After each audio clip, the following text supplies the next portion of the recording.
ዛሬ የምንማረው ሐሳብ ማንነትን ማወቅ መቀበልና መሆን የሚል ርዕስ ላይ ትኩረት የሚያደርግ ነው። ማንነትን ማወቅ መቀበልና መሆን በዮሐንስ ወንጌል መጽሐፍ ምዕራፍ 13 ቁጥር 3 ላይ ያለውን ሐሳብ በቅድሚያ አነባለሁ።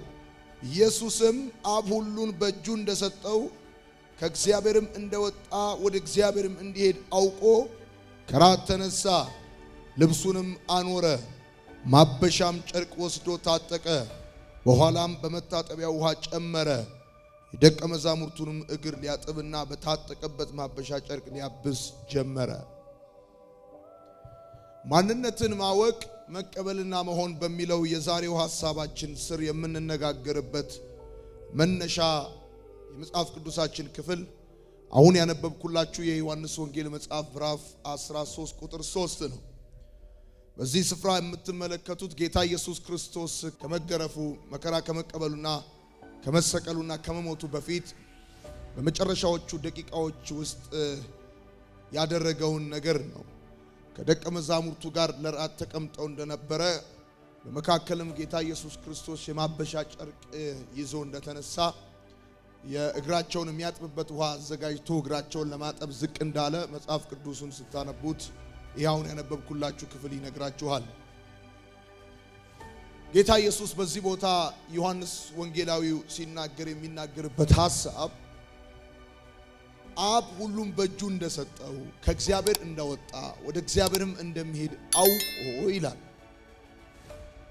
ማበሻ ጨርቅ ይዞ ተነሳ፣ እግራቸውን ሊያጥባቸው ዝቅ አለ ይላል። ጌታ ኢየሱስ እሱ ከእግዚአብሔር እንደወጣ ከአብ እንደመጣ የእግዚአብሔር ልጅ እንደሆነ ሁሉን እንደሰጠው አውቆ ይላል። በሌላ አማርኛ አድራሻውን ያውቃል፣ እሱ ማን እንደሆነ ያውቃል፣ ወዴት እንደሚሄድ ያውቃል፣ ምን እንደተሰጠው ያውቃል፣ ለምን እንደመጣ ያውቃል። የእግዚአብሔር ልጅ እንደሆነ ያውቃል፣ ከአብ እንደወጣ ያውቃል፣ ከእግዚአብሔር እንደመጣ ያውቃል፣ ሁሉን እንደተሰጠው ያውቃል፣ ወደ እግዚአብሔር እንደሚሄድ ያውቃል። ስለዚህ በመሰረታዊ ደረጃ ሁሉ ያለው ሁሉ የተሰጠው እሱ። አንድ ሰው ሁሉ ካለው ያስታጥባል እንጂ አያጥብም።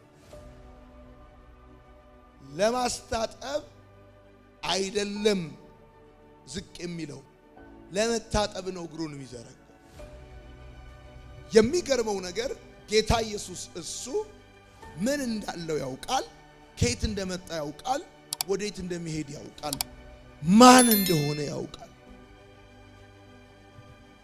በሰው ልጅ ውስጥ በጣም መሰረታዊ ነገር ቢኖር እሱ ማን እንደሆነ ማወቁ፣ ከየት እንደመጣ ማወቁ፣ ለምን እንደመጣ ማወቁ፣ ወዴት እንደሚሄድ ማወቁ ነው። በመዝሙር መጽሐፍ 139 ቁጥር 4 ላይ ሲናገር እንደዚህ ይላል ዳዊት፣ ግሩምና ድንቅ ሆኜ ተፈጥሬያለሁ ይልና ነፍሴም ይህንን እጅግ ታውቀዋለች ይላል። ግሩምና ድንቅ ሆኜ ተፈጥሬያለሁ ነፍሴም ይህንን እጅግ ታውቀዋለች ይላል። ሰው ከምንም በላይ ማወቅ ያለበት ነገር ቢኖር ስለ ሌላ ሰው ሳይሆን ስለ ራሱ ነው። በቀን ውስጥ ስንት አዲስ ሰው ትተዋወቃላችሁ? በቀን ውስጥ ስለ ሰው ስንት አዲስ ነገር ታውቃላችሁ? በዛው ልክ ደግሞ በቀን ውስጥ ስለ ራሳችሁ ምን ያህል ታውቃላችሁ? ብዙ ሰዎች አንተ ማነህ ብላችሁ ስትጠይቋቸው እኔ ማለት ይሉና ዶክተር ነኝ ይላሉ፣ እኔ አስተማሪ ነኝ ይላሉ፣ እኔ ደሃ ነኝ ይላሉ፣ እኔ ሀብታም ነኝ ይላሉ። ፕሮፌሽናቸውን የማንነታቸው መገለጫ ያደርጋሉ። ዶክተር ከመሆናቸው በፊት ግን ማሙሽ፣ አቡሽ፣ ሚጡ፣ ሚጢጢ ነበሩ። አስተማሪ ከመሆናቸው በፊት፣ ነጋዴ ከመሆናቸው በፊት አንተ ማነህ ብላችሁ ስትጠይቋቸው እግር ኳስ ተጫዋች ነኝ ይላሉ። እኔ ማለት ፕሮፌሽኔ አይደለሁም፣ ስራዬ አይደለሁኝ። አንዳንድ ሰዎች ማንነትን ማወቅ ሲባል ስማቸውን ማወቅ ይመስላቸዋል። አይደለም። ስምህ ማህበረሰባዊ ማንነትህ ነው። ከሌላ ሰው ጋር ሼር የምታረገው ጉዳይ ነው። የጫማ ቁጥር፣ የቤት ቁጥር፣ ስልክ ቁጥር እና የቁመት ልክ እሱን ማወቅ አይደለም። ማንነትን ማወቅ ዘርህን ማወቅ አይደለም። ማንነትን ማወቅ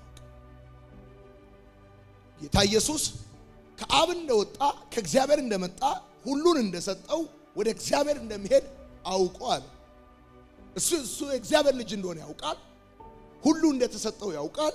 ወደ አብ እንደሚሄድ ያውቃል። ከአብ እንደመጣ ያውቃል። ሰው ስለራሱ ያለው አንደርስታንዲንግ ነው መስተካከል ያለበት።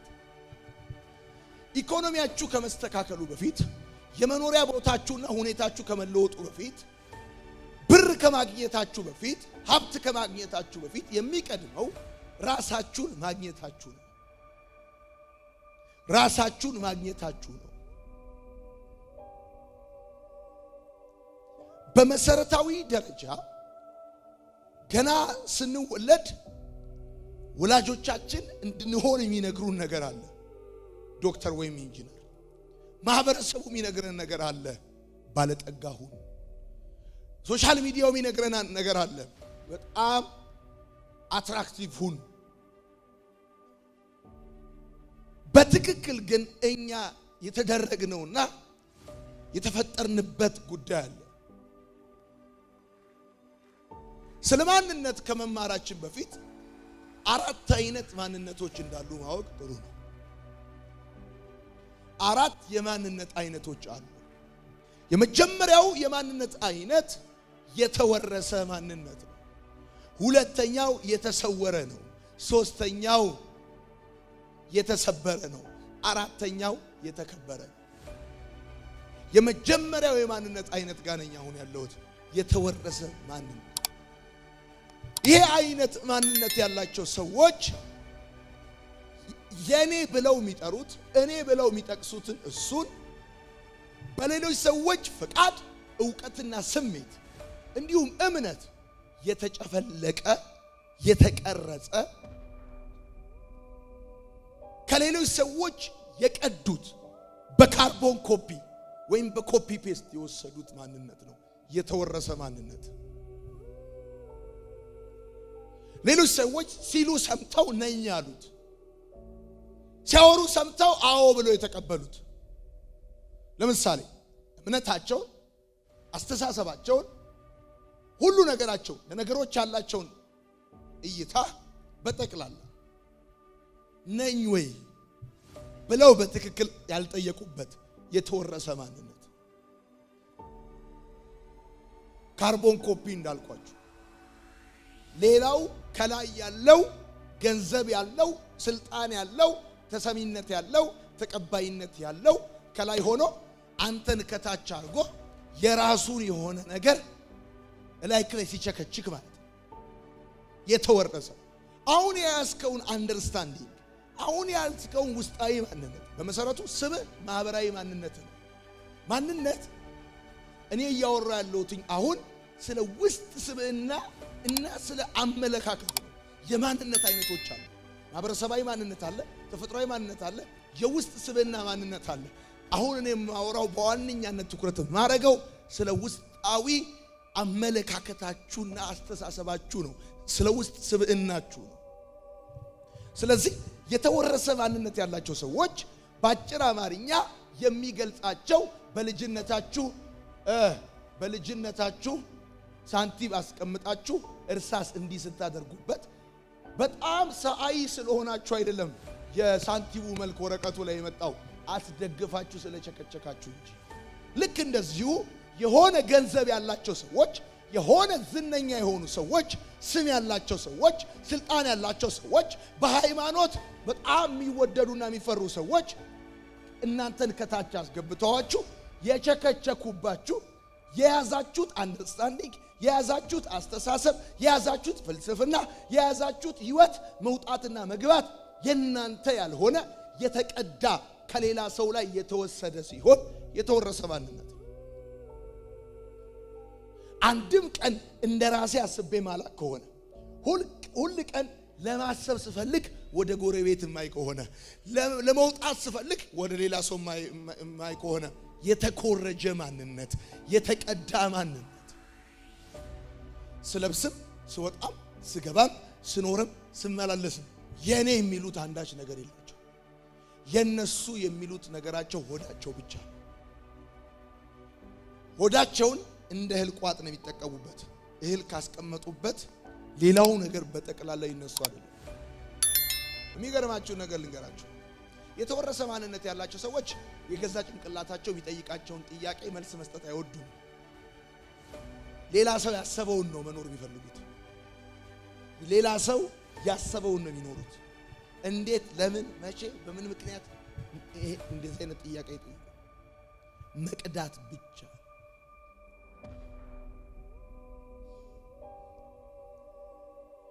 ከሌላ ቦታ የመጣ ነገር ዝም ብሎ የሚያስገባ ነገር ደግሞ ጆንያ ብቻ። እኔ ጋርቤጅ አይደለም። እኔ ዝም ብዬ ባዶ ዕቃ አይደለም። አንድ ነገር መጥቶ ውስጥ የሚቀመጠው የራሴ ብዬ የምለው ነገር ካለኝ የሌላ ነገር ዝም ብዬ ማስገባበት ምንም ምክንያት የለም። የተወረሰ ማንነት ይባላል። በጴንጤውም አለ በኦርቶዶክስም አለ። አሁን አንዳንድ የጴንጤ ልጆች አሉ፣ የፓስተር ልጆች ራሳቸው አባቴ ፓስተር ነው ምን አይልሃል። አሁን ሌዊ እኔ ጴንጤ ስለሆንኩኝ ጴንጤ ሆነ። ከዛ ሳትል እበል ሳይገባው ይሆንና እበል ሳይገባው ይሆንና የሆነ ይመስለኝና ሰንዴ ስኩል እየዘለለ ዝም ብሎ ጴንጤ እንዳልሆነ የሚነግርህ ዩኒቨርሲቲ ሲገባ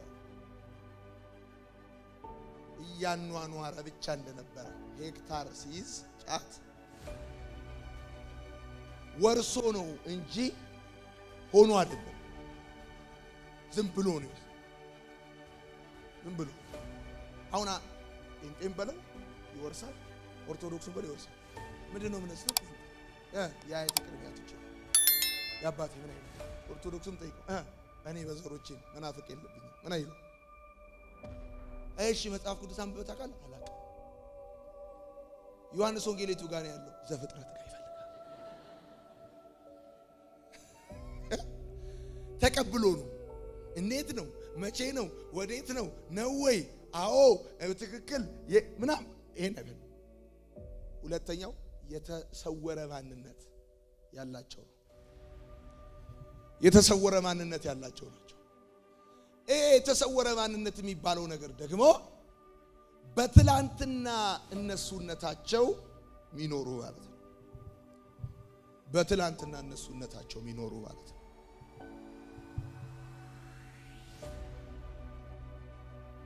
ለምሳሌ በጉዳት ምክንያት ከአትሌቲክስ የተባረረ ልጅ ወይም ከአትሌቲክስ የወጣ ሰው አሁንም ድረስ በዓለም ላይ እኔን የሚችለኝ አትሌት የለም ብሎ ዛሬ ሲያምን ማለት ነው።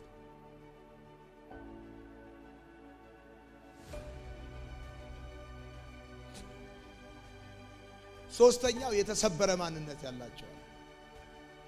የተሰበረ ማንነት ያላቸው የላቀ አስተሳሰብና የላቀ አቅም አላቸው። ነገር ግን ተግዳሮት ሲገጥማቸው ተሰባብረው ይወድቃሉ። እንቅፋት ሲገጥማቸው ተሰባብረው ይወድቃሉ። አሪፍ እኮ ጭንቅላት አላቸው፣ አሪፍ አቅም አላቸው፣ በጣም ስማርት ናቸው። እንቅፋት ከመታቸው ግን ተንኮታኩተው ነው የሚቀመጡት። የተሰበረ ማንነት ያላቸው። ለምሳሌ አንድ ኮሌጅ ውስጥ ዲፓርትመንት እየቀየሩ ነው የሚማሩት፣ አይመረቁም።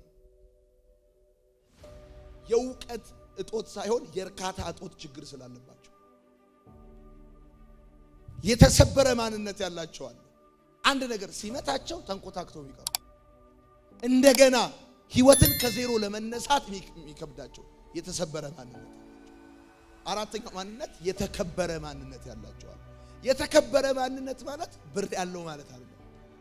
ከብዙ ፍለጋ በኋላ ራሱን ያገኘ ማለት ነው። ራሱን ያገኘ ሰው የተከበረ ማንነት ያለው ሰው። አሁን ትምህርቱን እንጀምራለን። መስማ ሰው ማንነቱ መነሻ ሀብቱ ነው። ጻፍ። ማንነቱ መነሻ ሀብቱ ነው። ኢኒሻል ካፒታሉ ነው ማንነቱ። ማንነቱን ያላገኘ ሰው መነሻ ሀብት የለው። ማወቅ አለበት። ሰው ማንነቱ መነሻ ሀብቱ ነው። መነሻ ሀብቱ ነው። እግዚአብሔር ባዶ ሰው ወደዚህ ምድር አላመጣም።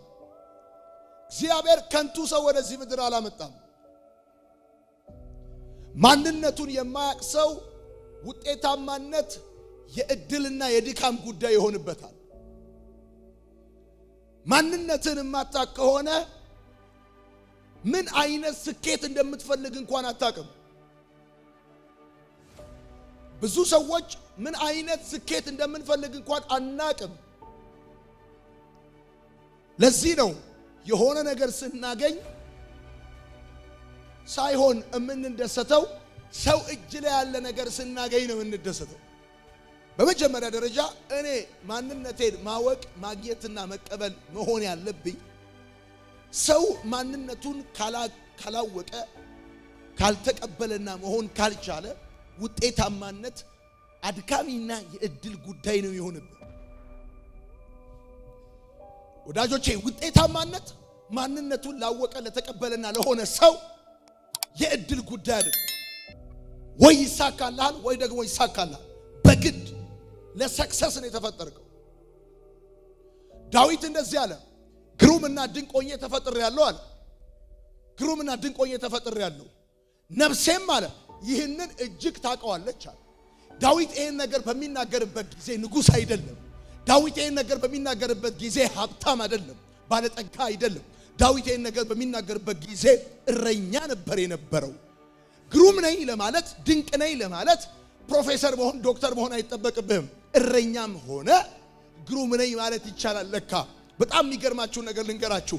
ዳዊት ግሩምና ድንቅ ሆኜ ተፈጥሬያለሁ ብሎ ሲናገር ግሩምና ድንቅ ሆኜ ተፈጥሬያለሁ ብሎ ሲናገር በዛን ጊዜ የኔ የሚለው ንብረት የለውም። የሚጠብቀው የአባቱን በጎች ነው። የሚጠብቃቸው በጎች የሱ አይደሉም። የሚጠብቃቸው በጎች የአባቱ የእሴይ ናቸው። እሱ ብቻ አይደለም። ዳዊት ግሩምና ድንቅ ሆኜ ተፈጥሬያለሁ ብሎ ሲል አባቱ ወይም ቤተሰቡ ሀብታም አልነበረም፣ ባለጠጋ አልነበረም። ምክንያቱም ሲጠብቃቸው የነበሩ በጎችን ካያቸው ጥቂት ናቸው። የአባቱን ጥቂት በጎች ሲጠብቅ ሳለ ይላል መጽሐፍ ሲናገር። ሶስተኛ ዳዊት ይሄን በሚናገርበት ጊዜ በአባቱ የተረሳ ነው። እንደውም አንዳንድ መጽሐፎች ሲናገሩ ዳዊት ከውጭ ቤት ነው የተወለደው። ተመልከት፣ አንድ እረኛ የራሱ ነገር የሌለው ቤተሰቦቹ በጣም ደሃ ሊባል በሚችል ሁኔታ ውስጥ ያሉ ዕብራውያን ናቸው። ደግሞ እሱ ከውጭ ነው የተወለደው።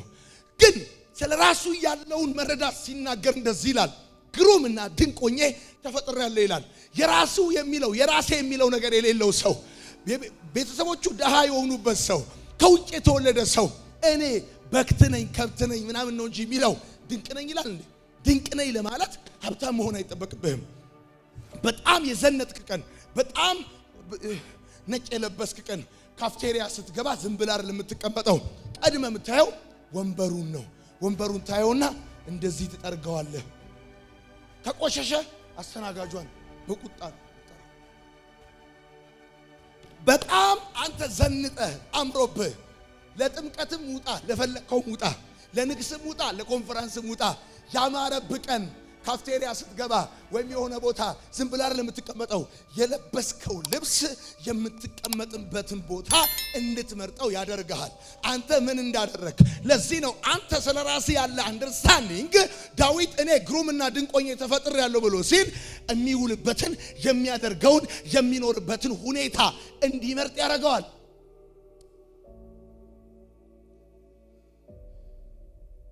ግሩም ነኝ ለማለት የሀብታም ልጅ መሆን አይጠበቅብህም። ባለጠጋ መሆን አይጠበቅብህም። ፕሮፌሰር መሆን አይጠበቅብህም። እረኛም ሆኖ ግሩምና ድንቅ ሆኜ ተፈጥሬያለሁ ይላል።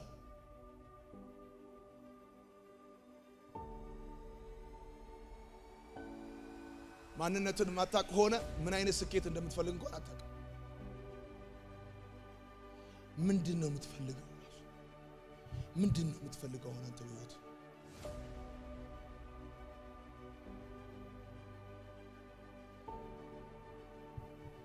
ስማ ማንነትን አታከሆነ ውጤታማነት የእድልና የድካም ህይወት ይሆናል። ትደክማለህ ጠብ የሚል ነገር ትለፋለህ ጠብ የሚል ነገር። እኔ ከ8 ዓመት በፊት ከ9 ዓመት በፊት ገንዘብ ለማግኘት ሀብታም ለመሆን ብዙ ጉድጓድ ቆፍሬያለሁ፣ ብዙ ድንጋይ ፈንቅያለሁ። ልክ ስደርስበት ይሸሸኛል። ምን እንደምፈልግ እንኳን አላቅም። ገንዘብ ብቻ መፈልግ ይመስለኛል። በመሰረቱ ስኬት መድረሻ አይደለም። ስኬት ጉዞ ነው። ስኬት መጨረሻ የለውም። ስኬት ጉዞ ነው። በቃ ደረስኩበት አትልም። ስኬት ጉዞ ከሆነ የስኬት የመጀመሪያው እርምጃ ማንነትን ማወቅ። ራስን በማወቅ ያልጀመርክበት የትኛውም የስኬት ጉዞ መጨረሻው ድካም ብቻ ነው። ራሴን ስላላወቅኩኝ ስኬቴን ራሱ አላቅም ነበር። ህይወቴም በጠቅላላ የድካምና የእድል ጉዳይ ነበር። እድል ሲቀናኝ ይሳካልኛል፣ እድል ካልቀናኝ አይሳካልኝም። ለሰው የመኖሪያ ቤቱ ማንነቱ ነው። ማንነቱን ማወቁ ደግሞ የመኖሪያ ቤቱ ቁልፍ ነው።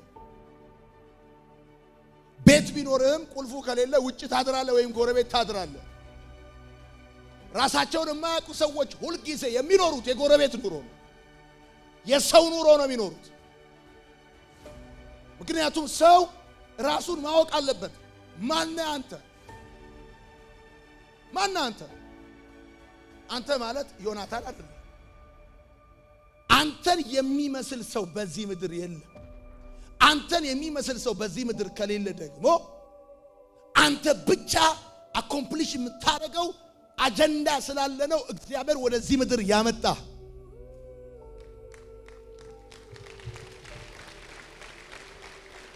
በመጀመሪያ ደረጃ በጌታ በኢየሱስ ስም የናንተ ያልሆነ አንድ ወቅት ላይ ሳታቁ ላያችሁ ላይ ተጣበቀ አሮጌ ፎርጅድ ማንነት በኢየሱስ ስም የተራገፈ ይሁን። አንተ ተበሳጭተህ ነው አሚን ማለት ያለብህ።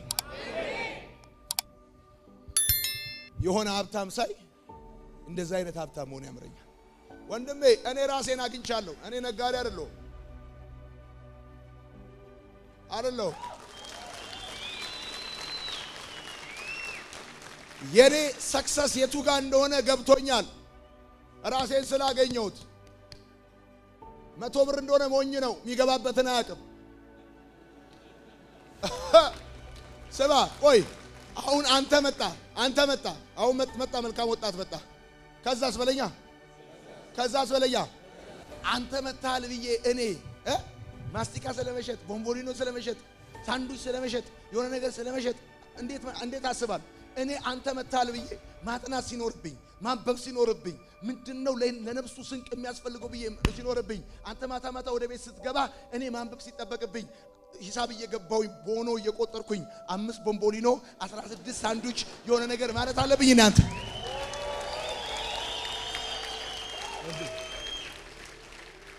አየ አሁን ገንዘብ አለው በሚል ጥርጣሬ ቢኖረኝ እንኳን አይደለም ሳይኖረኝ ቢኖረኝ እንኳን ራሴን ስላገኘሁኝ የሌሎች ሰዎች ስኬት ለኔ እንዲሆን አልመኝም።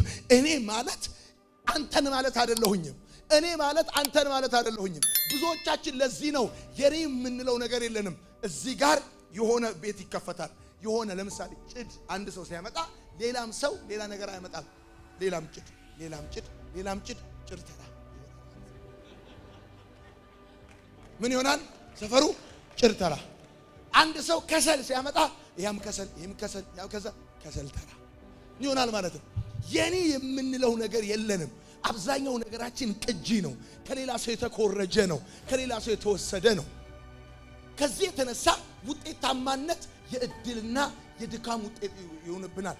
ዘመን መጨረስ፣ ጫማ መጨረስ፣ ጊዜ መጨረስ፣ ዘመን ጨርሰን፣ ጫማ ጨርሰን፣ ገንዘብ ጨርሰን፣ እድሜያችንን ጨርሰን ደረስንበት ስንል አዲስ ነው። አሁንም ደረስንበት ስንል በመሰረታዊ ደረጃ ስኬታማ ለመሆን የምትፈልጉ ሰዎች ካላችሁ እዚህ ውስጥ ስኬታማነት መድረሻ አይደለም። ስኬታማነት ጉዞ ነው፣ ሂደት ነው።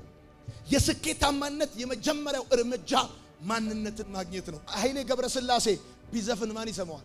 ማንም አይሰማውም። ወይል እንግዲህ ብሎ ወይል እንግዲህ ቅድሚያ ለጤንነቴ ነው ምናምን ብሎ ሲል ማንም አይሰማውም። ኃይሌ ነገሩ የቱ ጋር እንዳለ አውቋል። ነገሩ እግሩ ላይ እንዳለ በትክክል ገብቶታል። አንተ በመጀመሪያ ደረጃ ነገርህ የቱ ጋር እንደሆነ ማግኘት አለብህ። ብር አይደለም ማግኘት ያለብህ። ያንተ ጉዳይ የቱ ጋር እንደሆነ ነው ማግኘት ያለብህ። ያንተ ነገር የቱ ጋር ነው? የቱ ጋር ነው ያንተ ነገር? በመጀመሪያ ደረጃ እሱን ነው ማግኘት ያለብህ። ያንተ ነገር ቢዝነስ ላይ ሆኖ ኬሚስትሪን ትፈነቅላላት። ኬሚስትሪ ደግሞ ሌላ ተአምር ሆኖብህ ያይሃል፣ ታየዋለህ። ከዛስ እሱም ኬሚስትሪ አንተም ሚኪ ከዛስ ስትለው ከዛስ በመጀመሪያ ደረጃ ማግኘት ያለብህ አንተ ራስህ ማን ነው? ራስን ማወቅ አለብህ። ሰዎች ያሉነህ አይደለም፣ ሁኔታ ሚልነህ አይደለም። አንተ ማን ነህ? ከየት ነው የመጣህ? ጌታ ኢየሱስ እንደዚህ ያለ ከአብ እንደወጣ ከእግዚአብሔር እንደመጣ ሁሉን እንደሰጠው ወደ እግዚአብሔር እንደሚሄድ አውቀዋል። ለማጠብ ዝቅ አለ። አየህ፣ ራሱን የሚያውቅ ሰው ዝቅ ማለት አይከብደውም። ማንነቱን የማያውቅ ሰው በበታችነት ስሜት ራሱን ያሰቃያል። ማንነቱን የማያውቅ ሰው ከበታችነት ስሜት ከሚመነጭ የበላይነት ስሜት ደግሞ ሰዎችን ያሰቃያል። ማንነቱን የማያውቅ ሰው ራሱንም ያሰቃያል፣ ሌላ ሰውም ያሰቃያል። ራሱን የሚያሰቃየው በበታችነት ስሜት ነው። ሌሎች ሰዎችን የሚያሰቃየው ደግሞ ከበታችነት ስሜት በሚመነጭ የበላይነት ስሜት ነው።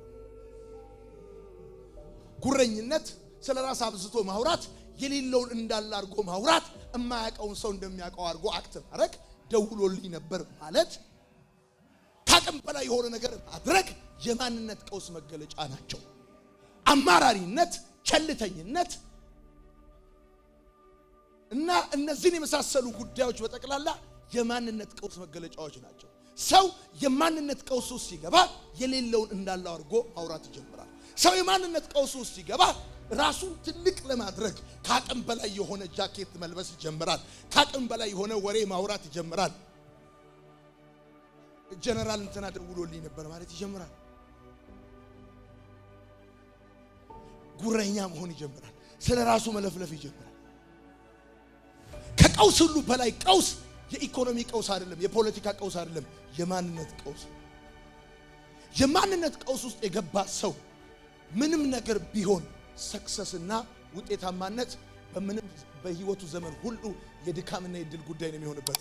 አንድ ሰው ጉድጓድ ውስጥ ቢወድቅ እዛው የወደቀበት ጉድጓድ ውስጥ እንቅልፉን ቢለጥጥ የአውሬ ሲሳይ ነው የሚሆነው። ከወደቀበት ለመውጣት የሚችልበትን መንገድ ነው መፈለግ ያለበት። እሺ፣ ማንም ሰው ከወደቀበት ለመነሳት ራስን በማግኘት እንጂ ብር በማግኘት ስራ በማግኘት ዝና በማግኘት ከውድቀት መነሳት አይጀምርም። ከውድቀት መነሳት የሚጀምረው ራስን በማግኘት ነው እንጂ ብር በማግኘት አይጀምርም። ራሱን ያላገኘ ሰው ብርም ቢያገኝ ከውድቀት አይነሳም። ማንነቱን ያላወቀ ሰው ዝናም ቢያገኝ ሀብትም ቢያገኝ ስራም ቢያገኝ፣ አሁን አንዳንድ ሰዎች ይጠይቃሉ፣ እኔ እኮ ብር ባገኝ፣ እኔ እኮ ስራ ባገኝ፣ እኔ እኮ የሆነ ነገር ቢኖረኝ እንዲህ አልሆነም ይላሉ። በእርግጠኝነት ነው የምነግርህ ከዚህ የባሰ ትሆን ነበር።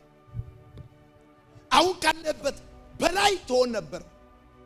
እግዚአብሔር ነው እንደውም ከዚህ የባሰ እንዳትሆን ብሎ ነገሩን የያዘብህ።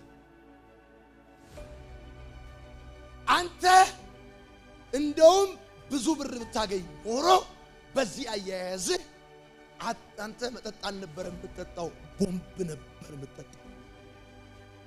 እግዚአብሔር ለአንተ ካለው ርህራሄ የተነሳ ቦምብ እንዳትጠጣ ብሎ እንደው ስራውን የያዘ። እመኑኝ፣ በእርግጠኝነት እመኑኝ፣ ካለህበት ውድቀት ለመነሳት ካለህበት ውድቀት መነሳት የሚጀምረው ብር በማግኘት አይደለም፣ ራስን በማግኘት ስራ ማግኘት አይደለም ሶሉሽኑ። ዝና ማግኘት አይደለም ሶሉሽኑ፣ ራስን ማግኘት ነው። የጠፋብህ ስራ አይደለም። ስሙኝ፣ መጽሐፍ ቅዱስ ላይ እንደዚህ የሚል ቃል ታገኛላችሁ። አምኖን የሚባል የዳዊት ልጅ፣ ዳዊት 5 ልጆች ነበሩት። በልጅ አስተዳደግ ያልተሳካለት ሰው ቢኖር ዳዊት ነው። ከ5ቱ ልጆቹ አብዛኞቹ በአመጽ ነው የሞቱት። አምኖን የሚባል የንጉስ ልጅ ነበረ። ይሄ አምኖን የሚባል የንጉስ ልጅ ከንጉስ ማዕድ ይበላል፣ ከንጉስ ማዕድ ይጠጣል። በንጉስ ፕሮቴክሽን ውስጥ ነው የሚኖረው። መጽሐፍ ሲናገር እንደዚህ ይላል፣ አምኖን እለት በእለት ይከሳ ነበር ይላል። እለት በእለት ይከሳ ነበር ይላል። ከዛ አንድ የዳዊት ዘመድ የሆነ ሰው መጥቶ እንደዚህ አለው፣ አምኖን አለው፣ ስለምንድን ነው የከሳኸው አለው። አምኖን የከሳው የገዛ እህቱን ትዕማርን ወዶ ነው። አፍቅሯት ከሷ ጋር መተኛት ፈልጎ የከሳው። አምኖን የከሳው የማይገባውን ወዶ ነው። ምግብ አጥቶ አይደለም፣ ፕሮቴክሽን አጥቶ አይደለም። የንጉስ ልጅ ነው፣ ከንጉስ ማዕድ ነው የሚበላው። ግን የማይገባውን ስለወደደ፣ ትዕማርን ስለወደደ ከሳ።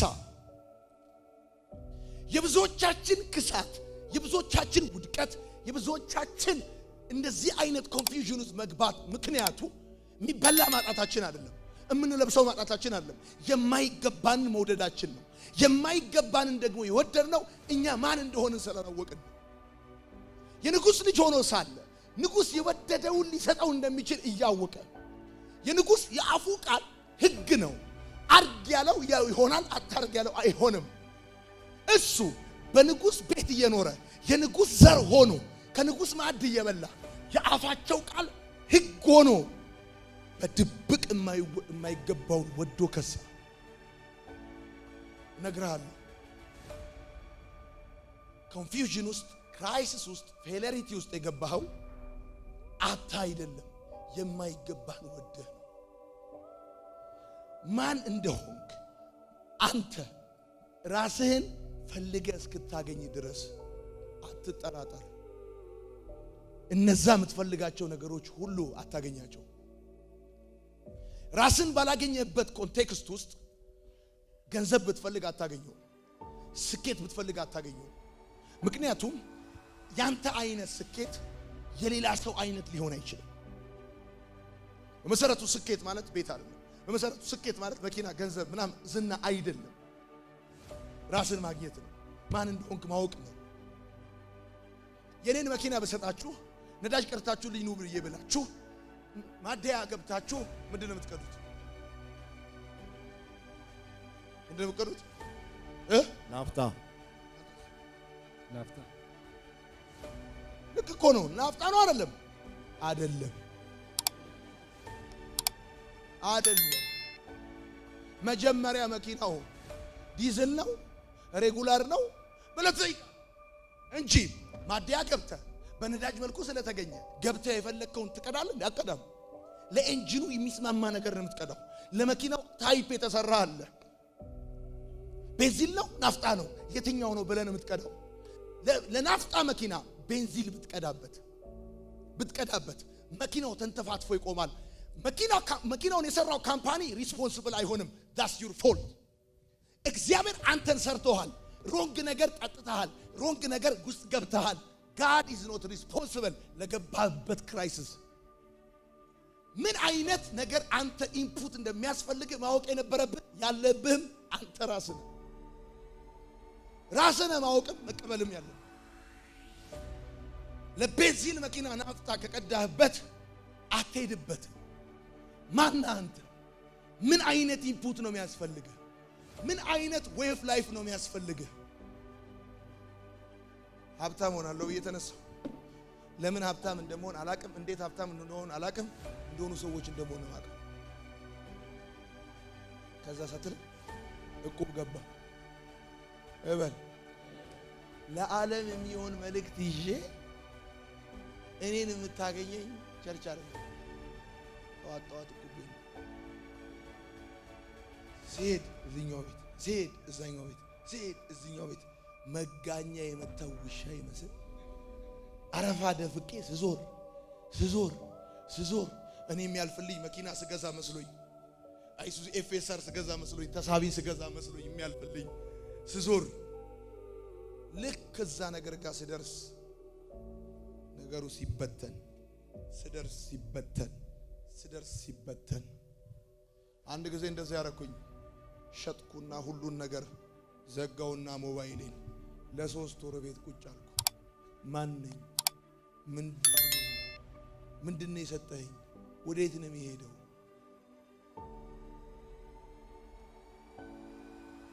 ጠየቁ። ለካኔ ነጋዴ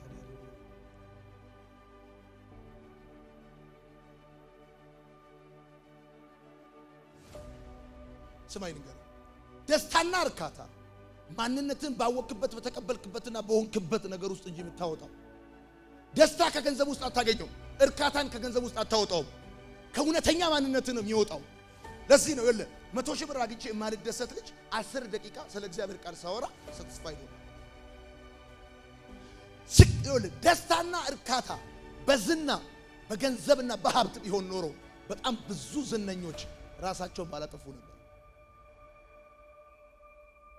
እርካታን ለመሸመት ብለህ ደስታን ለመሸመት ብለህ መፈለግ ያለብህ ሀብት አይደለም፣ ራስን ነው መሸመት ያለብህ መፈለግ ያለብህ። አንድ በጣም የምታውቁት ኮሜዲ ደወለልኝ። ዮኒ አለኝ። አቤት አልኩት። እባክህ እንድጸልይልኝ እፈልጋለሁ። በጣም ዲፕሬሽን ውስጥ ነው ያለሁት፣ እንቅልፌን አልተኛም ምናምን አለ። እየቀለድክ እንዳይሆን አልኩት። እኔ እኮ መድረክ ላይ ነው ማስቀው፣ መሬት ላይ ይሳቀቃሉ አለኝ።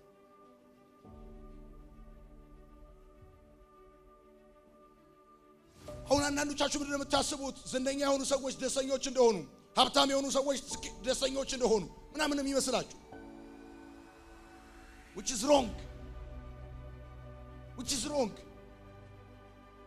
በጣም ሌክዠሪ መኪና ነርቷል ማለት የመጨረሻውን የርካታ ጥግነት አግኝቷል ማለት አይደለም። እውነተኛ ደስታና ስኬታማነት ራስን ከማግኘት ውስጥ እንጂ የምታገኘው ብር ከማግኘት ውስጥ አይደለም የምታገኘው። ብዙ ሰዎች አንድ ነገር ያስባሉ። ገንዘብ ባገኝ፣ ሀብት ባገኝ፣ ስልጣን ባገኝ በሰዎች ላይ ተጽዕኖ ፈጥራለሁ ብሎ ያስባል። ስለዚህ የገንዘብ መጠኔ መጨመር አለበት፣ የተጽዕኖ መጠኔ እንዲጨምር ብሎ ያስባል። የገንዘብ መጠን ቢጨምር የተጽዕኖ መጠን እንደሚጨምር ታስባለህ። ግን አንድ ነገር ልንገርህ፣ ገንዘብ የሌለው፣ ቤት የሌለው፣ መኖሪያ ስፍራ የሌለው፣ ልብሱ እንኳን ኪስ የሌለው፣ በኢየሩሳሌም ጎዳናዎች የሄደ በቤተልሔም ግርግም የተወለደ በዛን ዘመን በነበሩ ነገስታትና ሀብታሞች ላይ ብቻ አይደለም ዘመን ተሻግሮ አሁን ያሉ ነገስታትን እንኳን ከዙፋናቸው የሚያንበረክክ ውበት ያላቸውን ቆነጃጅቶችን ከኩራታቸው አውርዶ የሚያንበረክክ ባለጠጎችን ከትምክታቸው አውርዶ የሚያንበረክካቸው የሚያሰግዳቸው አመታትን 2000 አመታትን በተሻገረ መልኩ በዓለም ላይ በጣም ተጽዕኖ ያለው ጌታ ኢየሱስ ክርስቶስ ለወፍ እንኳን ጎጆ ነበረዋል፣ ቀበሮ እንኳን ጉድጓድ አላታል፣ እኔ ግን የለኝም አለ። በጣም የሚገርምህ በነበረበት ዘመን ብቻ አይደለም ወደ አባቱ ከሄደ በኋላ እንኳን በእልፍ ዓመታት በሺህ ዓመታት ውስጥ እንኳን ነገስታት ከዙፋናቸው ወርደው ይንበረከካሉ። ቆነጃጅት ኩራታቸውን ይተውለታል። ሀብታሞች ትምክታቸውን ትተው ከእግሩ በታች ይሰግዱለታል። ስማኝ ልንገርህ፣ ዘላቂ የሆነ ተጽዕኖ ፈጣሪነት የሚመነጨው ከማንነት እንጂ ኪስ ውስጥ ካለው ገንዘብ አይደለም። ኪስ ውስጥ ካለው ገንዘብ አይደለም። ስማኝ ልንገርህ፣ እኔ ነኝ ገንዘብ ካለ ገንዘቡ ከኪስ እስኪያልቅ ድረስ ትፈለጋለህ። የማያልቅ ነገር ደግሞ የለም። ጉልበት ካለ እንደ ጠዋት ጤዛ እስኪረግፍ ድረስ ሰዎች ይፈልገዋል። እሱ አይደለም የኢንፍሉዌንስ መጠን፣ እሱ አይደለም የተፈላጊነታችሁ ምንጭ። አንተ ማን? ከየት ነው የመጣው? ወዴት ነው የምትሄደው? መጀመሪያ ራስን አግኝ። ብር ከማግኘት በፊት ያበላል ሲሉ እየገባህ እየተበላ ትወጣለህ። ያዋጣል ሲሉ አሁን አንዳንድ ልጆች እንደዚህ ይላል፣ ፋዘር እኮ መኪና ቢገዛልኝ በቃ እኔ ሁሉ ነገር ተዋለሁ ይላል። ምን ቢገዛለት?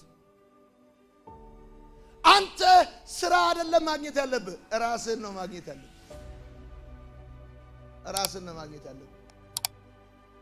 በመሰረቱ እነዚህ የምትፈልጋቸው ነገሮች እኮ ነበሩ አጥፍታቸው ነው።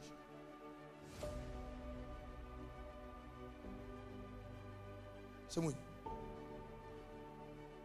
ሰው ማንነቱን የማያውቅባቸው 3 ምክንያቶች አሉ። ጻፉ። 3 ምክንያቶች አሉ ማንነቱን የማያውቅበት 3 ምክንያቶች አሉ። የመጀመሪያው ፍላጎት ማጣት ማንነቱን ለማወቅ ፍላጎት ማጣት። ለምንድን ነው ፍላጎት ማጣት ነው ያልኳችሁ? ለምንድን ነው ፍላጎት ማጣት ነው ያላችሁ? ይላችሁ ማንነትን ማወቅ እርቃንህን ነው የሚያወጣ። ሰው ማንነቱን ያውቃል ማለት እውነቱን ለራሱ ይናገራል ማለት ነው። ጻፉ። ማንነትን ማወቅ ማለት እውነትን ለራስ መናገር ማለት ነው። እውነትን ለራስ መናገር ማለት ነው። ማንነትን ማወቅ እውነትን ለራስ መናገር ማለት ነው። ማንነትን ማወቅ። ታማኝነት ማለት እውነትን ለሰው ማውራት ማለት ነው። አንተ ታማኝ ነህ ማለት እውነቱን ለሰው ታወራለህ ማለት ነው። አንተ ራስን ታውቃለህ ማለት እውነቱን ለራስህ ትናገራለህ ማለት ነው። እውነቱን ለራስህ ትናገራለህ ማለት ነው። አንተ ታማኝነት የሚታወቀው እውነቱን ለሰው ስትናገር ነው። ራስን ማወቅ የሚታወቀው ደግሞ እውነቱን ለራስህ ስትናገር። ኦኬ አሁን ስሙኝ ፍላጎት ማጣት ነው ሰው ማንነቱን እንዳያውቅ የሚያደርገው። ለምን? ምክንያቱም ማንነትን ማወቅ ፍላጎት የሚጠይቀው እውነቱን ለራስህ ስትናገር አጉል የሆነ መሸፋፈኛ ምክንያት ሰበብ በላይክ ላይ አትለጥፍም። ማንነትን ማወቅ እርቃን ነው የሚያወጣ። ላይክ ላይ ያረከውን ወርቅ፣ ጌጣጌጥ፣ ሜካፕ፣ ልብስ አውጥቶ ራቁትን ሰው በሌለበት መስታወት ፊት እንደምትቆም ልክ እንደዛ እርቃን ነው የሚያወጣ። ስለዚህ ሪል የሆነውን እነሱነታቸው ያዩት ልንጠላው እንችላለን ብለው ያስባሉ። ሁልጊዜ ራሳቸውን በሆነ ነገር ውስጥ ደብቀው ነው ማየት የሚፈልጉት። ማንነትን ማወቅ ጌጣጌጦችሽን ያስጥልሻል። ማንነትን ማወቅ የደረብካቸውን ካባዎች ሁሉ ያስወልቃል። ማንነትን ማወቅ ማዕረግን ያስወልቃል። አንተ በሰው ፊት ጀነራል ልትሆን ትችላለህ። ማንነትን ማወቅ በሚባለው ቦታ ላይ ግን ማዕረግን ያስፈታሃል፣ ትጥቅህን ያስፈታሃል፣ እርቃንህን ይነግርሃል። መስታወትህ አንተ የፈለግከው መሆን ትችላለህ። የፈለግከውን ሰው የፈለገውን ሊልህ ይችላል። መስታወት ግን to the point ይነግርሃል። ቆሻሻ ካለብህ አንተ እዚህ ጋር ቆሻሻ አለብህ ይላል እንጂ አይ እነሱ ቤት ስለሆንኩ መኝታ ቤት ስለሆንኩ በጣም እኔ እንደዚህ ስለሆነ እሱ ሰዎች ጥሩ ስፍራ ስላለው ምናምን ብሎ አይንክ ላይ ያለውን ቆሻሻ ሳይነግርህ ወደ ኋላ አይተውህም። to the point ይነግርሃል። ብዙዎቻችን ማንነትን ማወቅ የማንፈልግበት ምክንያት ትክክለኛውን እኛነታችንን ካየነው ያለበትን እድፍ፣ ያለበትን ቆሻሻ፣ ያለበትን እርቃን ማየት አንፈልግም። ፍላጎቱ የለም። ምክንያቱም በውሸት በአርቲፊሻል በሆነ ጉዳይ ተጀቡነን የሌለንን እንዳለን፣ እማንችለውን እንደምንችል፣ ያልሆነውን እንደምንሆን አክት ማድረግ ሰዋዊ ተፈጥሯችን ስለሆነ ማንነትን ማወቅ ደግሞ የሌለህን ነገር አለ አይልህም። እማትችለውን ትችላለህ አይልህም። የተሳሳትከውን በሰው ምክንያት ነው አይልህም። የራስህ ኬዝ ነው ነው የሚለው። ከዚህ የተነሳ አንፈልግም። ከዚህ የተነሳ ስለ ራሳችን ውድቀት ከማወቅ ይልቅ ስለ ሰዎች ውድቀት ማዳመጥ ደስ ይለናል። ከዚህ የተነሳ ስለ ሰው ፋውል መስማት ደስ ይለናል። ምን ማለት ነው? የሰዎችን ውድቀት እንደ ፓራሲታሞል እንጠቀምበታለን። የነሱን ክራይሲስ ለራሳችን እንደ ፔንኪለር እንወስደዋለን። እነሱም እኮ እንዲህ ናቸው፣ እነንተናም እኮ እንዲህ ናቸው፣ እኔ ብቻ አይደለሁኝም ብለን የሰዎችን ፌሌሪቲ ለራሳችን እንደ ፔንኪለር፣ እንደ ጊዜያዊ ፔንኪለር ነው። ወባውን አይነቅልልህም። ወባ ሲይዝህ ከተያዝክበት በሽታ እንድትላቀቅ ከፈለክ ፔንኪለር አይደለም የሚያስፈልግህ፣ ወባው ነው ከውስጥ መነቀል ያለበት። ለጊዜው ትኩሳቱ ትቷል ማለት ድናሃል ማለት አይደለም። ወባው ነው ከውስጥ መነቀል ያለበት። ለዚህ ነው ሁልጊዜ ለምንድነው እኛ ሰዎች ስለ ሰዎች ውድቀት ማወቅ የምንፈልገው? ስለ ራሳችን ውድቀት ሳይሆን የቱ ጋር እንደሳትን ሳይሆን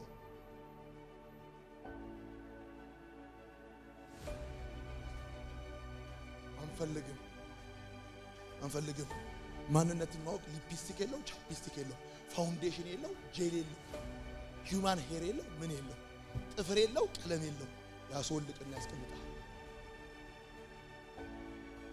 ማንነትን ማወቅ ጓደኞች ላንተ ያወጡልን ቅጽል ስም አይነግርህም። ሬሳ ሆነ አንበሳ ነህ። ስለዚህ አንፈልግም። የመጀመሪያው ማንነታችን ለማወቅ ችግራችን ፍላጎት የለም። ቶታሊ ከፍተኛ ፍላጎታችን ስለ ሰው ማወቅ። እዩት፣ ራሱ ፌስቡክ ላይ እዩት። ደና ነገር ሲሆን ሰው ያየው ላይክም የለው። እስቲ የሰው ኬዝ ይሁን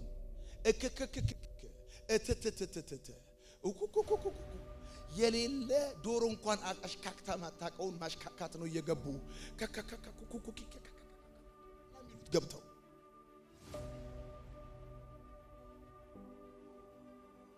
አንተ ማን ከየት ነው የመጣው? ወዴት ነው የምትሄደው? ማን በሰዎች ላይ አስተያየት የሰጠው ልጅ አንተ ስንት ነገር ትችላለህ? ማን አንተ?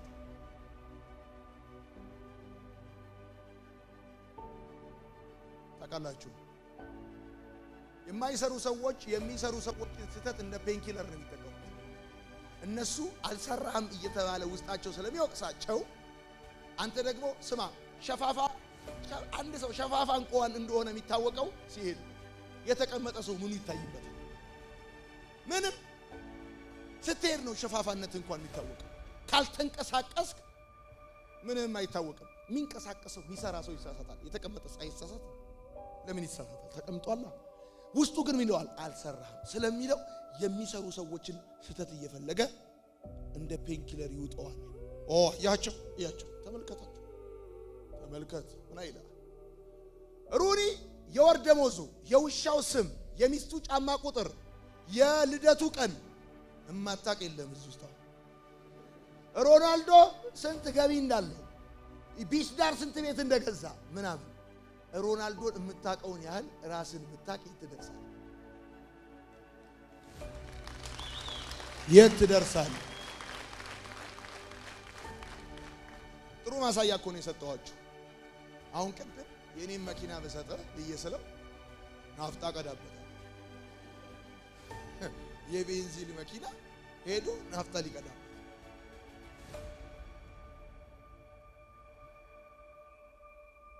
መጀመሪያ ኢንጂኑን ማወቅ አለበት። ሞተሩ ምንድነው? በነዳጅ መልኩ ስለተገኘ ዝም ብለህ ጋዝ ተቀዳበታለህ?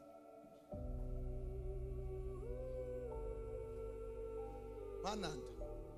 በፈሳሽ መልኩ ስለተገኘ ዝም ብዬ አረቄም አልጠጣም። እኔ አረቄ የኔ ሴልባትዮ አረቄ እንዲወስድ ነው የተፈጠረው አይደለም ብሎ ቼክ አረ የመጀመሪያው ፍላጎት ማጣት ነው። ማንነትን ላለማወቅ አይደል?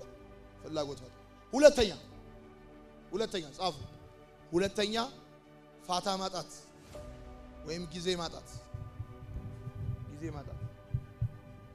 ሁለተኛው ደግሞ ማንነታችንን ለማወቅ ችግር የሆነብን ነገር ጊዜ ማጣታችን።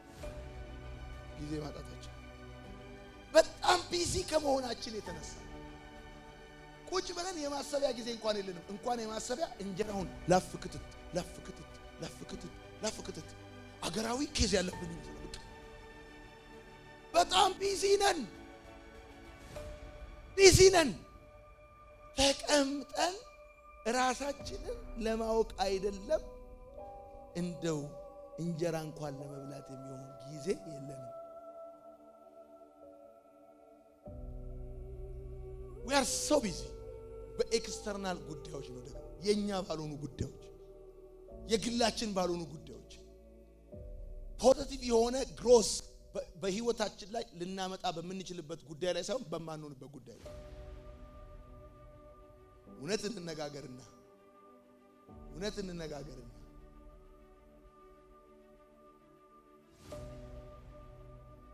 በምን ጉዳይ ነው ቢዚ ሆናችሁት? ማንነትን ማወቅ እውነትን ለራስ መናገር ነው። ቢዚ ናችሁ አይደላችሁ? ቢዚ ያደረጋችሁ ጉዳይ የውስጥ ማንነታችሁ ጉዳይ ነው ወይስ ሌላ ኬዝ ነው? እውነት ነው። ቢዚ አይደላችሁ? በቃና ፊልም ቢዚ አይደላችሁ? በስንት ጉዳዮች ቢዚ አይደላችሁ? ጊዜ ያለ አንተ ራስን ለማወቅ ሳይሆን ሺሻ ቤት ተቀምጠህ ያንን ጡጡ በስተርጅና በ40 ዓመት አፍ ላይ ጡጡ ደቅነ ታንዶቆድቃለህ። ቁጭ ብለህ ዶቆ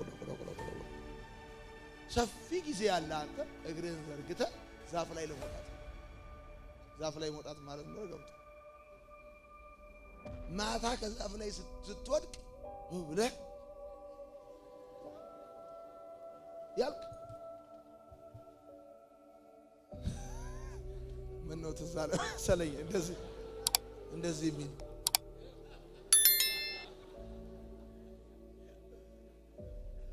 እንደዚህ ዘርጉ እጆቻችሁን እንደዚህ ማለት ነው። በውስጥ በኩል ሳይሆን በውጭ በኩል ጥፍራችሁን ይዩት። በተለይ ወንዶች ይዩት፣ ጥፍራችሁን ይዩት። አንዳንዶቻችሁ ጥፍራችሁን ሳይ እያስተማርኩ ሳልፍ ከማደጉ መቆሸሽ ጥፍርህን የምትቆረጥበት ጊዜ አለ።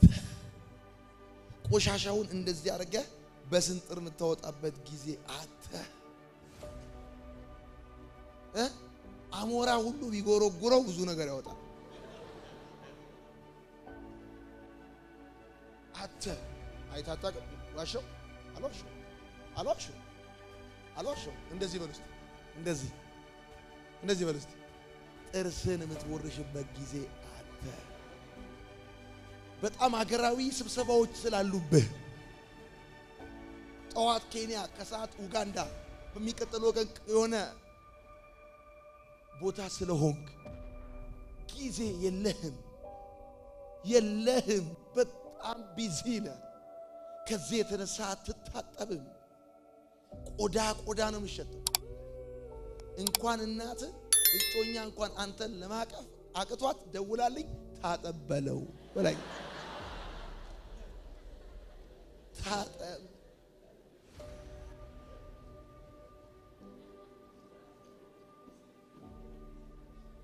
አንድ ልጅ አገኘሁት። ካልሲውን ገልብጦ ነው ያደረገው። ምን ነው ስለው በዛኛው በኩል ቆሽሾ ነው። በዛኛው በኩል ቆሽሾ ነው።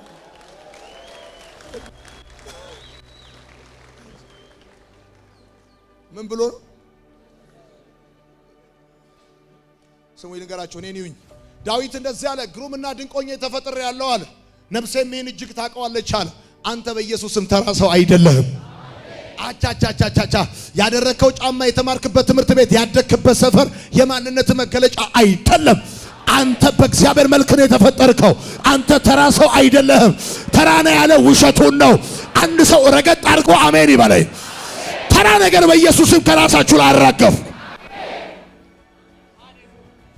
ትነሳለህ ከዛ ሰፈር። አይመጥነኝም ካልከው ሰፈር፣ አይመጥነኝም ካልከው ሁኔታ አንተ ግሩምና ድንቅ ሆነ እንደተፈጠርክ ነፍስም ያንን በደንብ ካወቀችው የማይገባን ነገር ማድረግ ታቆማለህ።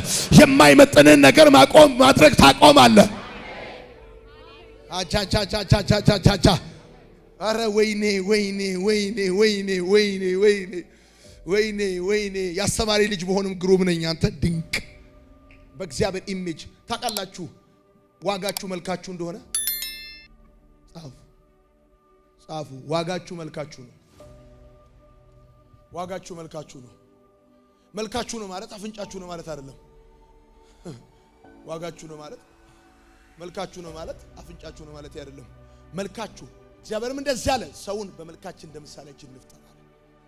እናንተ በእግዚአብሔር አምሳል የተፈጠራችሁ በእግዚአብሔር መልክ የተፈጠራችሁ ናችሁ። በጣም ውድ ናችሁ። በጣም ውድ ናችሁ። ማንም ከመንገድ ላይ የሚዘግንሽ ቆሎ አይደለሽም። መኪና አቁሞ ፒክ ሊያደርግሽ ሲያስብ አልከብድህም ነው ማለት ነው። ይሄ የገብስ ቆሎ መስላለሁ። ሄደ መዘግነውን ዝገን አሻሮ ዝገን ከፈለክ ወይኔ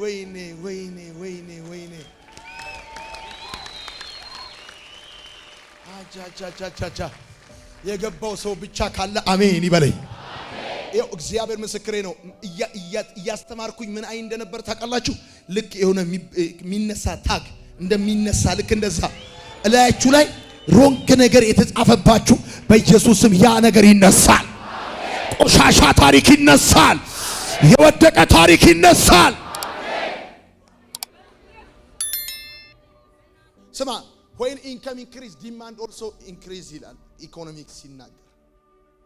ሰው ገቢው ሲጨምር ዲማንዱ ይጨምራል። ገቢው ሲጨምር የሚገባበት ቤት ራሱ ይጨምራል። በፊት የሚገባበት ቤት አይገባም። ተማሪ ያለ ሻይ የምትጠጣበት ቤት ከፍ ሲል ገቢ ትጨምራለህ። በ10 ሺህ ብር ደሞዝ ታይም የምትገባ ከሆነ በ20 ሺህ ብር ደሞዝ ኃይሌ ትገባለህ። በ50 ሺህ ብር ደሞዝ ሸራተን ትገባለህ። በሆነ ነገር ደግሞ ኪስ ሲጨምር ሙሉ ይጨምራል። አሁን እያልኩ ያለሁት እንደዚህ ነው። አንተ ግሩምና ድንቅ ስለ አንተ ያለህን ዋጋ አንደርስታንድ ያርክ ስትመጣ የምትውልበትን ሰፈር መቀየር ትጀምራለህ። እዛ ሰፈር መዋል የጀመርከው አንተ በዛ አይነት ሁኔታ ራስን ታስብ ስላልነበረ ነው። አሁን ግን አንተ you are so precious። ለዚህ ነው እግዚአብሔር እኔና እናንተን ከጨለማ ለማውጣት መልአኩን አይደለም የላከው፣ ብር አይደለም የከፈለው፣ ታንክ አይደለም የሰጠው፣ ልጁን ነው የገደለው። ልጁን ነው የገደለው። ምን አይነት ቆንጆ እንደሆንክ፣ ምን አይነት ውድ እንደሆንክ ወይ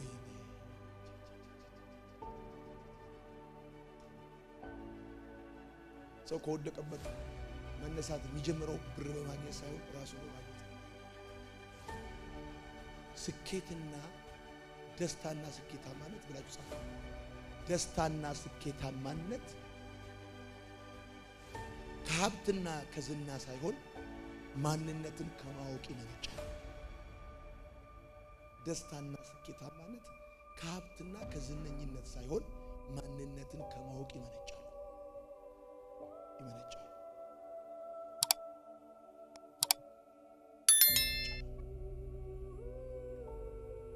ትስቃለህ ምንም ነገር ሳይኖር።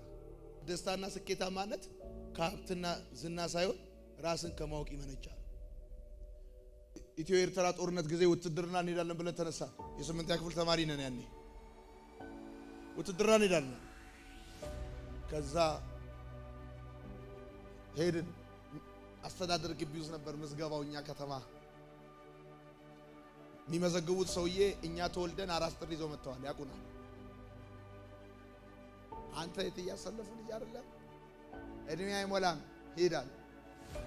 18 ነን ብለን ጎበቀቋል። ኪሎ አይሞላም አሉ። ከዛስ ጃኬት ከቤት አመጣንና ድንጋይ አስገብተን ሚዛን ላይ ወጣን። 70 ምናምን ሆነ። መተው ኪሳችን ገቡ። ይሄ ምንድነው? ማንነቱን የማያውቅ ሰው በጣም ራሱን ትልቅ ለማድረግ የማይጨምረው ድንጋይ የለም፣ የማይከተው የለም። በቃ ካቅሙ በላይ የሆነ ጃኬት ነው የሚያደርገው። አንዳንድ ልጆች አላያቸው እግራቸው እኮ ጫማው መሃል ላይ እንደሆነ ያስታውቃል። ሲጎትቱት በቃ ትልቅ ለመሆን ምናምን እያሉ። ሶስተኛው ሰው ማንነቱን የማያውቅበት ምክንያት፣ ሶስተኛው አቅም ማጣት። የመጀመሪያው ፍላጎት ማጣት፣ ጊዜ ማጣትና አቅም ማጣት። አንዳንዱ ደግሞ ይፈልጋል፣ ነገር ግን በተለያየ ተጽዕኖ ውስጥ ስለሆነ ራሱን ማግኘት አልቻለም፣ ማወቅ አልቻለም። አቅም ማጣት በተለያየ ተጽዕኖ ውስጥ ስለሆነ ራሱን ማግኘት አልቻለም። ከዚህ የተነሳ አንተ ማነህ የሚለው ጥያቄ ደግሞ አይለቃቸው። ማነህ ይላቸው ሁሌ እየመጣ ይጠይቃቸው። ስለዚህ 3 የመደበቂያ ቦታዎች ያመቻቻል። ፍላጎት የላቸውም ራሳቸው ለማወቅ፣ ጊዜ የላቸውም፣ አቅም የላቸውም። ስለዚህ ራሳቸውን አላገኙ። አንተ ማነህ የሚለው ጥያቄ ግን አይለቃቸው። ከዚህ የተነሳ 3 መደበቂያ ያዘጋጃሉ። የመጀመሪያው መደበቂያቸው ሰው መምሰል። ሰው መምሰል the shortest way ነው። ገባ? ራስን መምሰል it takes time, it takes money, it takes ብዙ ጉዳይ። ራስን መምሰል፣ ራስን መሆን። ራሳቸውን እኔ ማን ነኝ ብለው ጠይቀው ለማግኘት ፍላጎቱም ጊዜውም ስለሌላቸው በቀላሉ አጠገባቸው ያለውን ሰው ማስመሰል ይችላል። ሰውን ለመምሰል መሞከር እግዚአብሔርን መሳደብ እንደሆነ ታውቃላችሁ። አንተ እኔን ስትፈጥር ስተት ነህ ማለት ነው። ኮፒ ነኝ ማለት ነው። እግዚአብሔርን መሳደብ ነው ሰውን ለመምሰል ጥረት ማለት ነው። ከዚህ የተነሳ ሰውን ነው ኢሚቴት የምናደርገው። እንደ ሰው ሄድ፣ እንደ ሰው መልበስ፣ እንደ ሰው አክት ማድረግ፣ እንደዛኛው ሰውዬ የሆነ ቦታ መዋል፣ እዛ ሌላ አሪፍ ነው ብለን ያሰብነው ሰው ስር እንገባለን። ራሳችን ፈልገን ካገኘንማ ደስተኛና ስኬታማነት እንደምናገኝ ይታወቃል። ግን አሳዛኙ ነገር ምንድነው ታውቃለህ? ሰው ለመምሰል ጥረት ስታረግ 2 ነገር ታጣለህ። በመጀመሪያ ራስን ታጣለህ። ምክንያቱም አንተ ራስን ጥለህ ነው ሰው ለመምሰል ሙከራ ያረከው። በሁለተኛ ደረጃ ሰውየውን መሆን አትችልም። ቢኮዝ 100% ሰውየውን አታውቀው። ስለዚህ ዲያሌማ ውስጥ ትገባለህ፣ ኮንፊውዥን ውስጥ ትገባለህ። ራስንም ሳትሆን ሰውም እንደ ሰውም ሳትሆን መሃል ላይ ትሞታለህ። መሃል ላይ ትሞታለህ። ራስህ ማን ነኝ የሚለውን ፍላጎት ስለሌለ፣ ጊዜ ስለሌለ፣ አቅሙ ስለሌለ በእነዚህ 3 ምክንያቶች እኔ ማን ነኝ የሚለውን ረጅም በመሰረቱ እኛ ሰዎች ከዲስታንስ ይልቅ ዲስፕሌስመንት ደስ ይለናል። ቆረጣ ጠቅ አድርገን ጠቅ የሆነ ቦታ ላይ ቁጭ። ደረጃውን ከመውጣት በሊፍት መውጣት ነው ደስ ይላል። ላይፍ ደግሞ ሊፍት የለውም፣ ስቴርኬዝ ነው ያለው፣ ደረጃ ነው ያለው። ላይፍ እያለከለክ ነው የምትወጣው እንጂ በላይ በህይወት መንገድ ላይ በአንድ ጊዜ ሊፍት ውስጥ ግብት ብለህ 8 ቁጥርን ነክተህ 8ኛ ላይ የምትወጣበት ህይወት የለም። from the scratch ከታች ጀምሮ ወደ ላይ በእያንዳንዱ ደረጃ እንድትረግጥ ነው እግዚአብሔር የሚያደርግህ እንጂ በቀላሉ ነካ አድርገህ።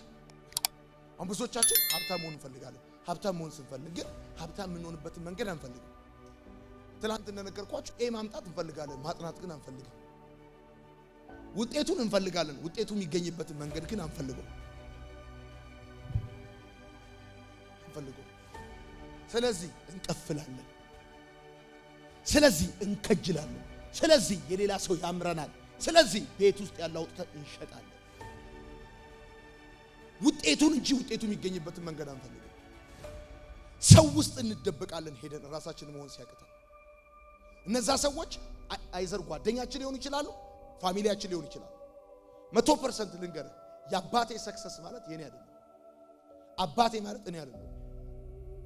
እኔ ማለት ሌዊ አይደለም። 100% ሌዊ ራሱን እስካላገኘ ድረስ እኔ በሆንኩት ሁኔታ በምድር ላይ ሰክሰስፉል ሊሆን አይችልም። ለዚህ ነው አባቶቻቸው ራሳቸውን አግኝተው ባፈሩት ሀብት ልጆቻቸው የሚጨሱበት። ከምንም ከዜሮ ወደ ሆነ ነገር የመጣን ቤተሰብ ከመጡበት ቦታ መቀመቅ ይጨምሯቸዋል። መቀመቅ ጉድጓድ ነው የሚከቷቸው። ማግኘት ያለው በራስ ማን አንተ ሃይ ኮፒ አይደለም፣ ኦሪጂናል ማንነት አለ። እሱን ነው ፈልገህ ማግኘት። የሆነ ሰውዬ ነው እየኖርክ ያለው፣ የሆነ ሰውዬን ኢሚቴት እያደረክ ያለው። የሆነ ልጅ እንደዚህ ያለኝ፣ የሆነዬ ሳወራ ሁሉ እኮ ሳስተምር ሁሉ እኮ እንዳንተ እኮ ነው። እኔ አንድ አይነት ነን እኮ እንዳንተ ነው ሁሉ ነገር። እንደውም ሰዎች ዮናታንን ትመስላለህ አሉኝ። እንዲህ ተስፋ ቆርጠሃል አልኩት። ተስፋ ቆርጠሃል? ካላወቅኩም እኔ ተስፋ መቁረጥህ እኔን ትመስላለህ አይደለ? ተስፋ ቆርጠሃል? በቃ አንተ ነህ የምትመስለው። እንደዚህ አይነት አሞራ ክፍኔ ሰርተ ነው በቃ ይሄ ነው ማለት ነው። አንተ ተስፋ ቆርጣል ማለት ነው። ማን ነው ኢሚቴት የምታረገው? ህይወትን ስታይ ፊትክ ላይ ድቅን የሚለው ሰው የትኛው? ራስህ ነህ ወይስ ሌላ ሰው? ይሄ አሁን የለበስከውን አለባበስ ማላየቷ እጅግ ላይ ያረከው፣ አንገት ላይ ያሰርከው፣ ሰውነትክ ላይ ተነቀስከው ማላየቷ የሆነ ሰው አይታ ካርቦን ኮፒ ነህ ወይስ አንተ?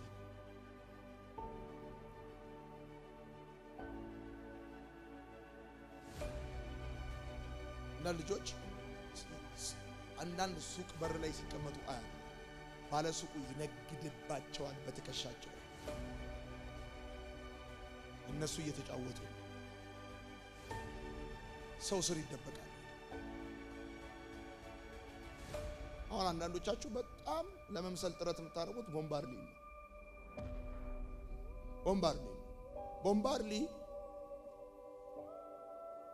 ቦምባርሊ ደግሞ ምን ብሎ ነው የሞተው? ስሞት 17 ኪሎ ነበርኩ ብሎ ነው የሞተው።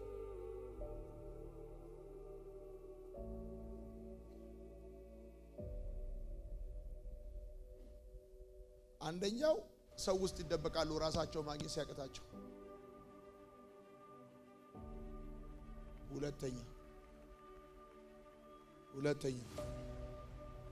ሁለተኛ ደግሞ ምን ውስጥ ይደበቃል? ሱስና ሱሰኝነት ውስጥ ይደበቃል።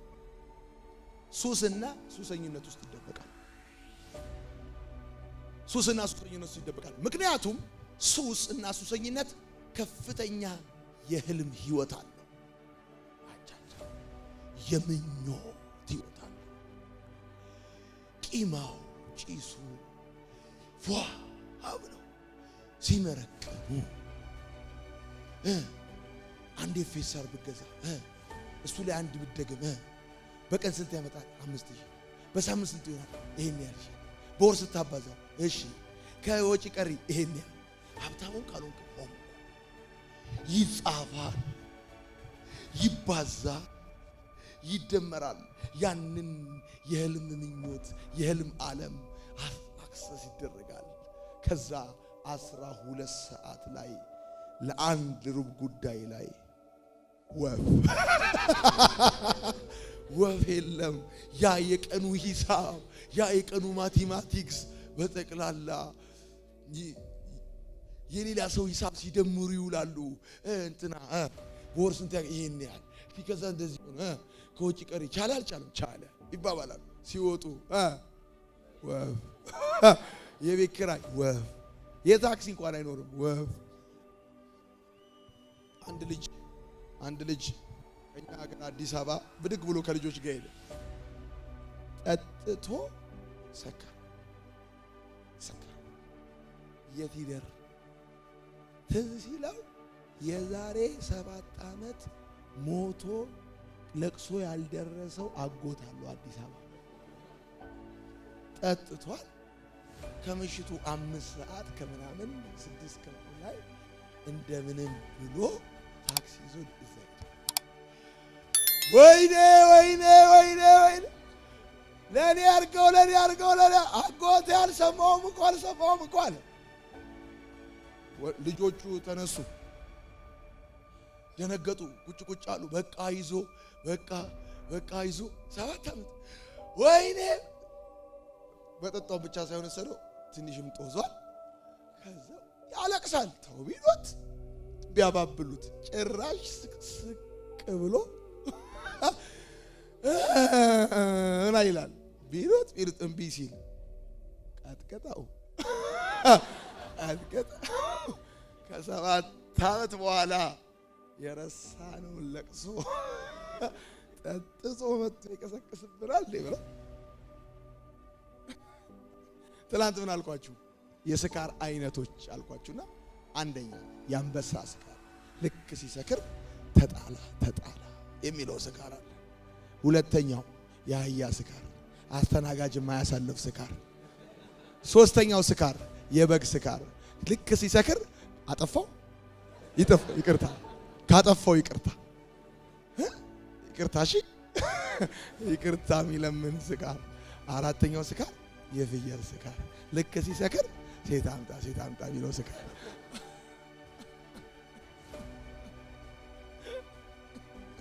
ሁለተኛው የሚደበቁበት ሱሰኝነትና ሱስ። አንዳንድ ልጆች ሱስ የለብኝም ይለዋል። እኔ እንዲህ ለስራ ብዬ ነው እንጂ ሱስ የለብኝም። ሱሰኛ ለመሆን ስራ አጥ መሆን የለብኝም። አንዳንድ ልጆች ሱስ የለብኝም ይላሉ። እንዴት ስትላቸው ከእንትን አንፃር እኔ እኮ 1 ሳጥን ነው እንጂ የምጠጣው እንትና ነው 2 ሳጥን እኔ የለብኝም ይለዋል። ሱስ የለብኝም ይለዋል። ለጥናት ብዬ ነው እንደውም ማቆም እችላለሁ ሁሉ ይላሉ። የሁሉም ሱሰኞች ተመሳሳይ ካራክተር ምንድነው ካልከኝ ላቁም ካልኩ አቆማለሁ ይላሉ። ላቁም ካልኩ አቆማለሁ የሚሉት አጠናክረው ለመጠጣት ሰበብ ለመስጠት ነው እንጂ ስለሚያቆሙ አይደለም። አንድም ቀን ላቁም ካልኩ አቆማለሁ ብለው አቆማለሁ። ማምለጫ ነች ላቁም ካልኩ አቆማለሁ። አንድ ልጅ ሱስ ውስጥ እንደገባ በምን ማወቅ ትችላላችሁ?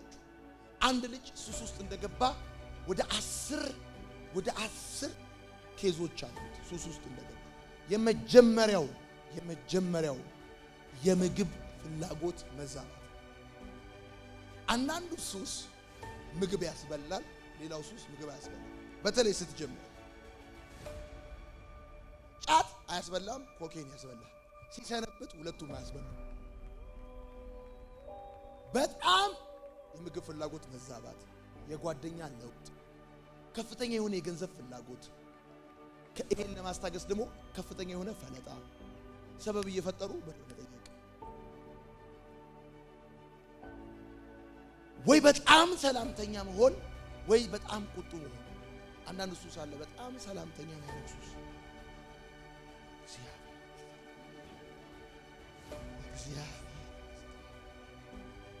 እንደው ምን አይነት የተባረከ ልጅ ነው ይላል ጎረቤት ጠቅላላ።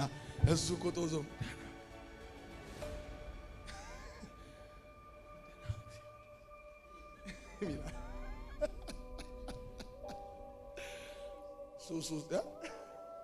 ሱስ ውስጥ ይደበቃሉ። ሱስና ሱሰኝነት ውስጥ ይደበቃሉ። ሶስተኛ ሰው ራሱን ማወቅ ሲያቅተው፣ ራሱን ማግኘት ሲያቅተው ሶስተኛ ምን ውስጥ ይደበቃል? ሶስተኛ ሃይማኖት ውስጥ ይደበቃል። አሁን የተወሰነው ሱስ ውስጥ ይደበቃል። የተወሰነው ደግሞ የት ይደበቃል መሰለ? ሃይማኖት ውስጥ ይደበቃል። እኔ ያው የ40 ቀን እድል እኔ ይላል። የ40 ቀን እድል እኔ ይላል። ሃይማኖት ውስጥ ገብቶ ይደበቃል። ራሱ ባገል ሲያቅተው እያስቀደሰ መስሏል። ራሱ ጠፍቶበት ነው። ቸርች መጥቶ እየዘመረ መስሏል። ቸርች መጥቶ እየዘመረ መስሏል። አንተ ፓስተር የሆነ መስሏል። ሰውየው ራሱ ጠፍቶበታል። ሃይማኖት ውስጥ ይደበቃል። በቃ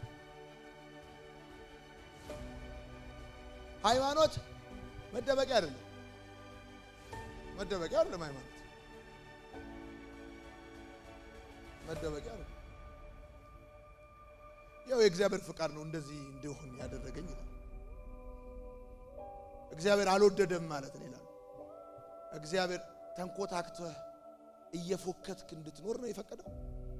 እያከክ እንዲህ እያረክ ግማሹ ከቤት ወጥቶ ነው የሚደበቀው ሱስ ውስጥ፣ ግማሹ ደግሞ እቤት ሆኖ ቸርች ውስጥ ነው የሚደበቀው። ስለዚህ ትላንት እንዳልኳችሁ መስፍን አዲስ አበባ አልፈራም ካለ እነሱ ሐዋሳ አይፈሩ። ማንነቴን ለማወቅ ምን ላድርግ ብላችሁ ጻፉ። ማንነቴን ለማወቅ ምን ላድርግ? ሁለት ጥበብ የጠራችሁ ሰው ከናንተ መካከል ማን ነው? ለውበቱ ሳትጨነቁ ኳስ አሉ። ቶሎ በል ኳስ።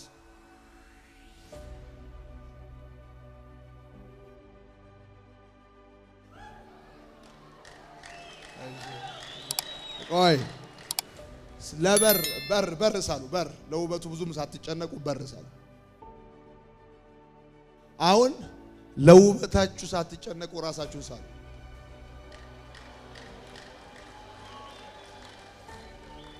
ለውበታችሁ ሳትጨነቁ ራሳችሁን ሳሉ። በትክክል ሳሉ። በትክክል ለውበቱ ሳትጨነቁ በትክክል ራሳችሁን ሳሉ።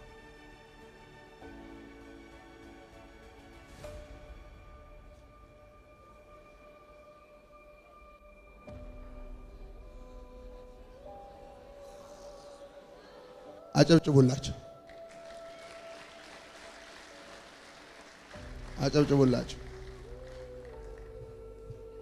የሌላ ሰው መታወቂያ ነው የሳላችሁት። አሁን አንተ እስቲ አይን አሁን አንተ እዚህ ጋር የዞረ ነው። አንተ ዞሯል። አንተ አይን እንደዚህ ዞሯል። አንቺ ምን ሆነሽ ነው? አንበሳ ነው የሳልሽው? እርግጠኛ ነኝ አንበሳ ነው የሳለችው። ምን ያህል ከናንተ ውጪ የሆነን ነገር ኤግዛክትሊ እንደምታመጡትና ራሳችሁን ስትባሉ ግን ምን ያህል ዲፈረንስ ያለው ነገር እንደምትሰሩ እስክሪብቶ የሚያወራው ጭንቅላት የሚነግረው ነው። ሁለት ጻፍ ስለ ሁለት እንደዚህ የምትጽፈው ጭንቅላት የነገረ ነው እስክሪብቶ የሚይዘው። ለዛ ነው ጭንቅላት ውስጥ ያለው ኢሜጅ መልክ ማንነት ነው እስክሪብቶ ላይ የሚወጣው። ራሴን ለማወቅ ምን ላድርግ? አንደኛ ራሴን ለማወቅ ምን ላድርግ? አንደኛ ፈልግ ራስን ለማወቅ ፈልግ። ሐኪም ለመሆን ከምትመኝ፣ ዶክተር ለመሆን ከምትመኝ ራስን ለመሆን ተመኝ። ሐኪም ለመሆን መመኘት ጥሩ ነው፣ ግን ላይሳካ ይችላል። ራስን ለመሆን ከተመኘ ሌላ ሰው ለመሆን ከምትመኝ ራስን ለመሆን ተመኝ። ሌላ ሰው መሆን ገንዘብ ይጠይቃል። ምክንያቱም ያንተ ያልሆነን ነገር ማምጣት ይጠይቃል። ራስን መሆን ግን ጊዜ አይጠይቅም፣ ገንዘብ አይጠይቅም፣ ጉልበት አይጠይቅም። ቢኮዝ አላህ ዋናው ጉዳይ ዲስከቨር አላረከውም እንጂ አለ የሌለህን ነገር አይደለም የምታመጣው። ከኔ ጋር ሁኑ ፕሊዝ። ፈልግ፣ ራስን ለመሆን ፈልግ። መጀመሪያ እውነት ትፈልጋለህ? ራስን ለመሆን የእናንተ ቤት ኮንቴክስትን ትፈልገዋል? ብዙዎቻችሁ በራሳችሁ ቤት ታፍራላችሁ፣ በኢኮኖሚያችሁ ታፍራላችሁ፣ በአባቶቻችሁ በወላጆቻችሁ ታፍራላችሁ፣ የሌላ ሰው ቤት ትኮርጃላችሁ። ከአቅም በላይ ተወጠራችሁና ተለጥጣችሁ የዛኛውን ቤት ህይወት እናንተ ቤት ለማምጣት ትፈልጋላችሁ። በጽድቅ የሚሰራ አባት፣ ብዙዎችን ቆሞ ያስተማረ መምህር አባት የእናንተ ቤት ሁኔታ ያሳፍራል። የተጭበረበረ ኑሮ ያለበት ቤት በመቅዳት ትጠመዳለህ። ፈልግ መጀመሪያ ራስን ለመሆን ነህ ውሎክ የእናንተን ቤት ነባራዊ ሁኔታ ነው የሚመስለው የምታጠፋው ገንዘብ። ብዙዎቻችሁ 1000 ብር ሰርታችሁ በቀን አጥፍታችሁ የምትሉት 500 ተበድራችሁ። አትዋሽ። እስከ ዛሬ ያታለልከው ሰው ነህ ራስህ። እንጀራ ጋግራ ሸጣ ያሳደገች እናትህ ታሳፍራለች። በአመፃ የሚለበስና የሚበላ በግፍ የሚደፋ ውስኪ ነው አፍህን ምራቅ የሚኖረው። ያንተ ኩራት የእናንተ ቤት መስዋዕትነት አለ፣ የውጭ ቤት ነውር ነው ኩራት። ፈልግ መጀመሪያ ራስህን ለመሆን ፈልግ። መመኘት ያለብህ ሀብታም ለመሆን አይደለም፣ ራስህን ለመሆን። ከእልፍ ብር ጥቂት ራስን መሆን ይበልጣል። ጻፍ።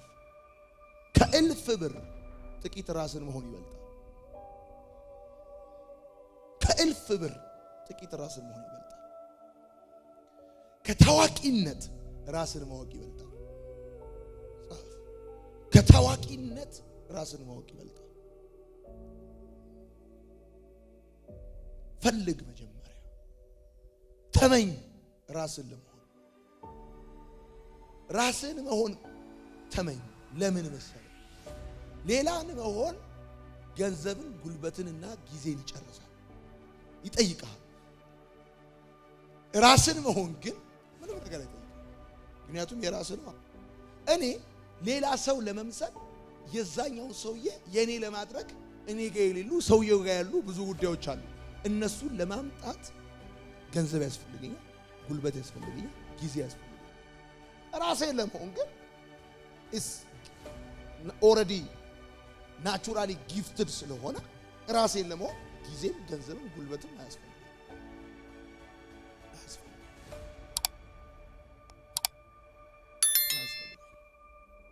ራስን ሳትሆን ከምትበላው ጮማ ይልቅ ራስን በመሆን ውስጥ ያለ ደረቅ እንጀራ ይሻላል።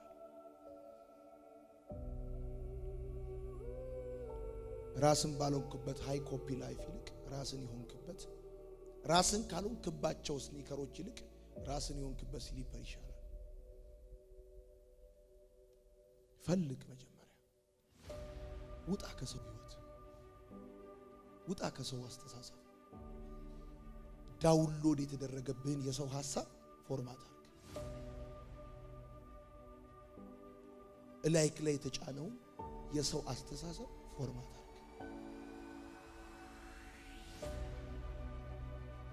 የመጀመሪያው ስቴፕ መፈለግ፣ ራስን ለመሆን መፈለግ። አሁን ተው፣ ሀብታም ለመሆን መፈለግ ተው። ብዙ ብር አያስፈልጋችሁም። ብዙ ሳቅ ነው የሚያስፈልጋችሁ። የልጅነታችሁ ደስታ ነው የሚያስፈልጋችሁ።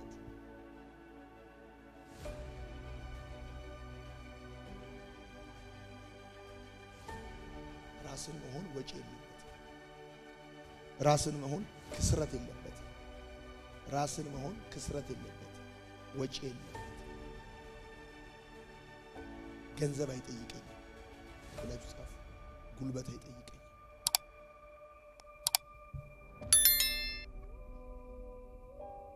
ከብዙ ብር ይልቅ ትንሽ ራስን መሆን ይበቃል።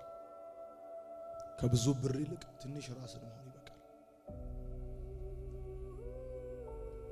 አንድ ወንጌላዊ መጽሐፍ ቅዱስ እያጠና እያለ ልጁ ይረብሸዋል። ሲረብሸው እንዳይረብሸው ብሎ ካርታ እንዲጫወት ይሰጠዋል። ጌም፣ የዓለምን ካርታ መገጣጠም፣ የገጣጠመ እንዲጫወት። ልጁ የዓለምን ካርታ ሊገጣጠም ሲነሳ ውቅያኖስን፣ ኤዥያን፣ ኖርዝ አሜሪካን፣ አፍሪካን ምናምን ሊገጣጠም ሲነሳ ያቅተዋል። አንዱን ገልበጥ ሲያደርገው የሰው ስዕል ያያል። ገልብጦ ሰውየውን ያነሰካከው ሲመልሰው የዓለሙ ካርታ ተገጣጠመ። እንዴት በፍጥነት እንደዚህ ተገጣጠመልህ አለው። ሰውየውን ሳስተካክለው ዓለሙ ተስተካከለ።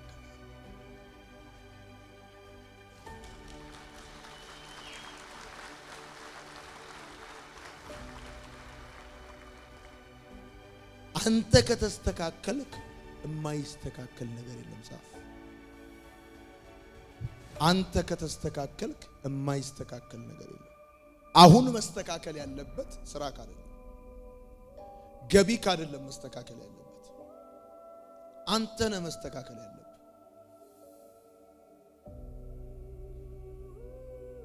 ውሎክ ነው መስተካከል ያለበት።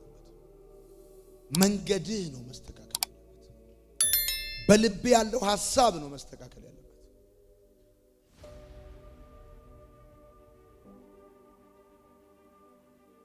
አንተ ተስተካከል፣ እመነኝ፣ ዓለም በጠቅላላ ይስተካከል። ለመስተካከል ፈልግ ማለት ደግሞ እመን፣ ችግር ውስጥ እንደሆንክ እመን። ምንድን ያጣችሁት? ብር፣ ሀብት፣ ዝና፣ ክብር፣ ስኬት፣ ደስታ፣ ውጤታማነት። ምንድን ያጣችሁት? አንድ ሰው በደቡብ ውስጥ ይኖር የነበረ ሰው ጌጣጌጥ ነጋዴ ነበር። ይሄ ሰው ጌጣጌጥ ነጋዴ የነበረ ሰው ጌጣጌጥ ነጋዴ የነበረ ሰው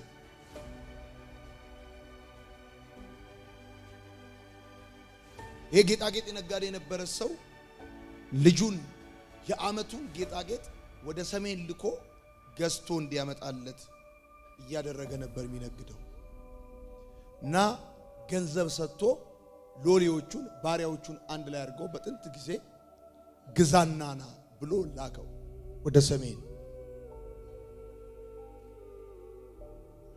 መንገዱ 2 ቀንና 2 ሌሊት ይፈጅ ነበር። በመጀመሪያው ቀን ሌሊት ልጁ በተኛበት አንዱ ሎሌ አንዱ ባሪያ ይፈልጋል ብሩን የት እንዳስቀመጠ ሊወስድበት። ቢፈልግ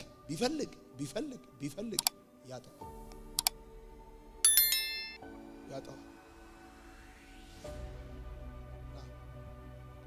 ይፈልጋል ብሩን ሊወስድበት አንደኛው ሎሌ ማለት ባሪያ ያጣዋል። ሲብከነከን ያድራል የት ነው የደበቀው ብሎ። በሚቀጥለውም ቀን ተኝቶ ይፈልገዋል ያጣል። በመጨረሻው ቀን ምን ውስጥ ነው የደበቀው አለ። ትራስ ስር። ሰው ራሱ ጋር አይፈልግም፣ ሰው ጋር ነው የሚፈልገው። ለዚህ ነው ያጣው። የምትፈልጉት ነገር ያለው እናንተ ጋር ነው የምትፈልጉት ነገር ያለው። ሰው ጋር ፈልጋችሁ ያጣችሁትን ሁሉ ራሳችሁ ጋር መፈለግ ጀምሩ፣ ታገኙታላችሁ።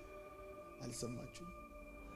ደስታ ሰው ጋር፣ ደስታ ብር ውስጥ፣ ደስታ ስኬት፣ ውጤታማነት፣ ሌላው ጋር ፈልጋችሁ ያጣችሁት ነገር ያለው እናንተ ስር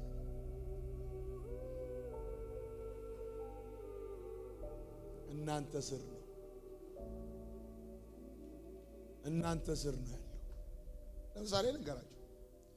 ከአርባ ምንጭ ዩኒቨርሲቲ በር እስከ ከተማው ድረስ ያለውን መንገድ ሰብ ኮንትራት ወስጄ ሰርቻለሁ።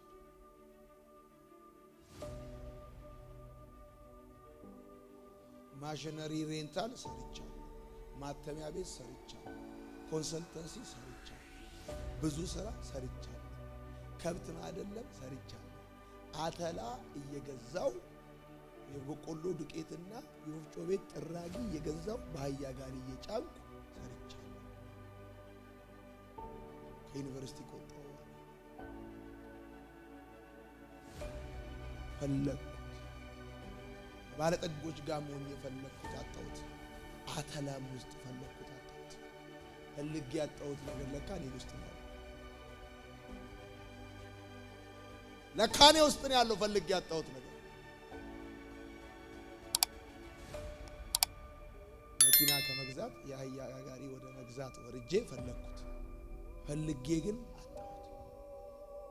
ትራንስፖርት ውስጥ ፈለኩት፣ የለም። ብዙ ቦታ ፈለኩት። ኮሌጅ አስተማርኩ፣ ዩኒቨርሲቲ አስተማርኩ፣ ፈለኩት፣ የለም። ለካ እኔ ውስጥ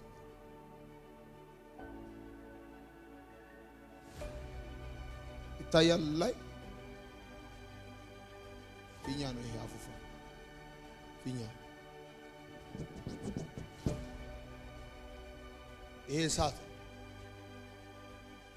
መሆኑን አላመንኩም። አስማት ሊሆን ይችላል ምን ሰው ካለ መጥቶ እጁን አስገብቶ ቼክ ማድረግ ይችላል። አንድ ሰው እሳት መሆኑን አላመንኩም በእጄ ቼክ ማድረግ ፈልጋለሁ የሚል ይሄንን እንደናንተ እንደራሳችሁ አስቡት። እኔ ማለት ነው በህይወታችሁ ማተር የሚያደርግ ነገር ቢኖር ምን ማለት እንደሆነ ላሳያችሁ ስለፈለኩ።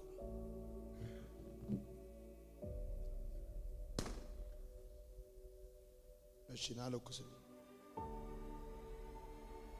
ይሄ ማለት የቅድሙ አይነት ፊኛ ነው፣ አፉፋ ነው። ውስጡ ግን ውሃ ነው።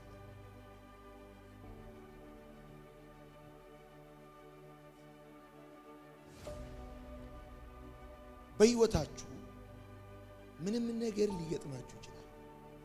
ማተር የሚያደርገው ምን አለ ነው እናንተ ውስጥ። አንድን ነገር ሪዚስት የምታረጉት ውስጣችሁ ባለው ትሩዝ። የቅድሙን በፍጥነት ያፈነዳው እሳት ይሄኛውን ግን ሊያፈነዳው በፍጹም አይችልም። ይሄው አፉፋው ከዛኛው አፉፋ ስለሚለይ አይደለም።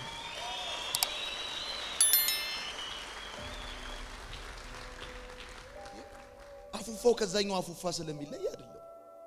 ግን ኢንፑት ምን ያህል ማተር እንደሚያደርግ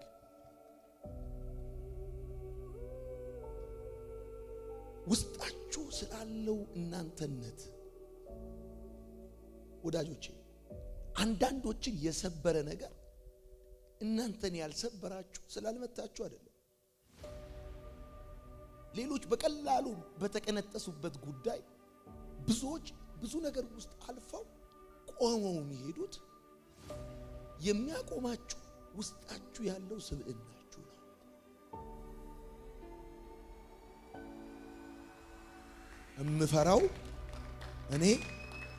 እምፈራው ገንዘብ ሳጣ አይደለም።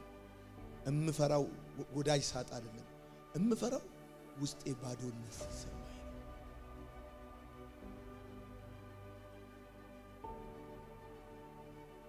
የሚነድባችሁን የህይወት እሳት ሪዚስት እንድታረጉት የሚያረጋችሁ ኪሳችሁ ውስጥ ያለው አይደለም፣ ልባችሁ ውስጥ ያለው እውነት ነው።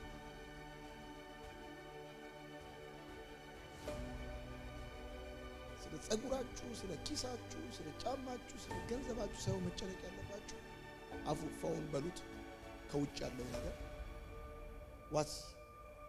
ምንድነው? አንተ ውስጥ ያለው ነገር ምንድነው? በልቤ የሰነከው ነገር ምን አለ አንተ ውስጥ? ይሄ ነገር በጣም ነው የሚገርመኝ።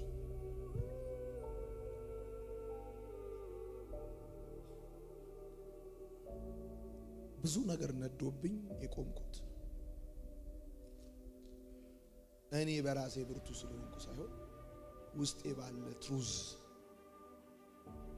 እንደሆነ ይሰማኛል። ብቻችሁ አይደላችሁ፣ ባዶ አይደላችሁ። እናንተ እንጀራ ሰጋቱራ ነው። ሰው በእንጀራ አይደለም የሚቆም። ምድርም ውሃ ሸፍኗት ነበር፣ እግዚአብሔርም ውሃ ወደ አንድ ወገን ይሰብሰብ አለ። ምድርም እንደየወገኑ ፍሬን አበቀለች እንደሚል፣ ዘርን አበቀለች እንደሚል ዛሬ ብዙ ነገር ሸፍኗችሁ ሊሆን ይችላል። ሸፍኗችኋል ማለት እናንተ ውስጥ የለም ማለት ነው። ምን ይሆን እንዲችለው ያደረገው? የነደደበትን እሳት ውስጡ ያለው ነው።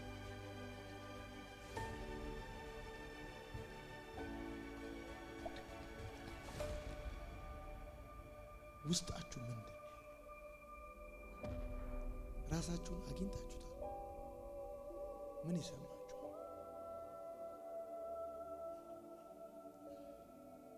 የሞተን በስሙ የሚጠራ የኔ ጌታ ብቻ ነው። ሰው ሲሞት በስሙ አይጠራ፣ አስክሬን ነው የሚለው። ጌታዬ አልዓዛር ጋር መጣና አልዓዛር ናውጣ። የሞተ በስሙ ይጠራል እንዴ ጌታዬ? የሞተን በስሙ የሚጠራ የኔ ጌታ ብቻ። አንተ ጎበዝ እልሃለሁ ተነሳለሁ። የሞተ ጎበዝ ይባላል እንዴ?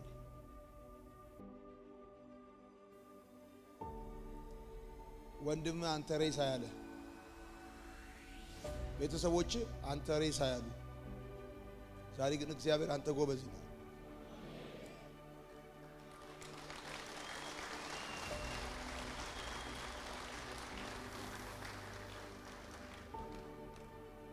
ችግሩ ባዶ ሆነ አይደለም፣ ራስን ለማግኘት ብቻ።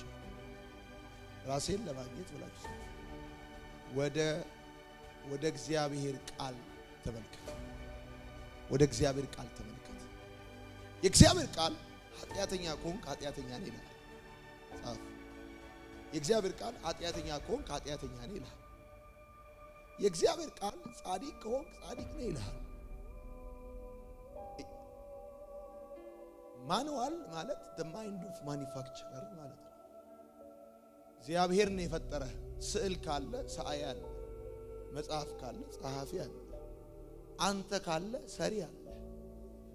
የሰራክ ስላንተ ምንድነው ያለ ወደሚል ነው መመልከት ያለ። ራስን ለማወቅ ከፈለክ ወደ እግዚአብሔር ቃል ነው፣ ወደ ሰሪው ነው መሄድ ያለብህ። እኔ ማን ነኝ የሚለውን ጥያቄ ማወቅ ከፈለክ ጓደኞች አይደለም የሚነግሩ፣ መጽሐፍ ነው የሚነግሩ።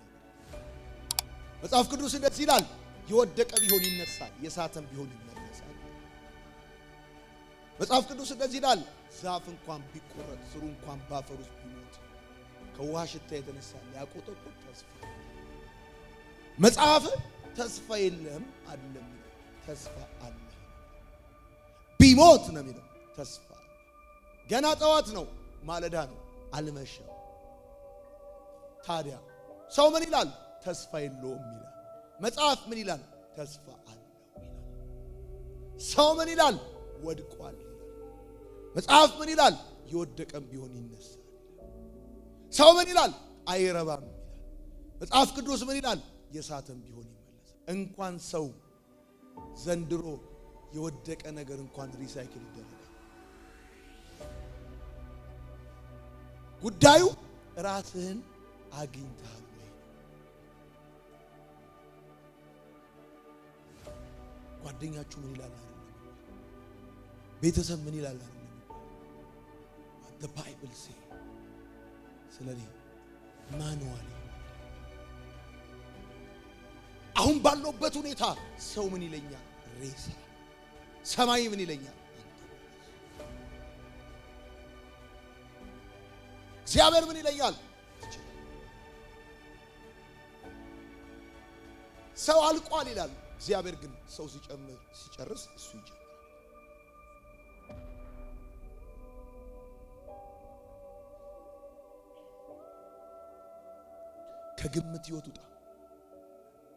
ከግምት ይወጡታ ከትላንት ጉዳት ተፈታ የሰው ሸክም አትሁን ጥገኛ አትሁን አንተ ፓራሳይት አይደለም ጥገኛ አትሁን ፓራሳይት ብቻ ነው ጥገኛ ተመሳሳይ ነገሮች ላይ እሳት ሳነድባቸው አንዱ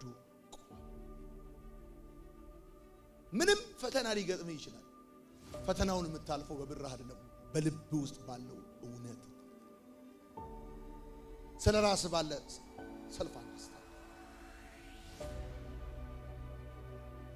የቅጂ ወጣው ሰውን እየኮረሽ ከኖርክበትን ይወጣው ስላደረጓት ስለሆኑ አቱ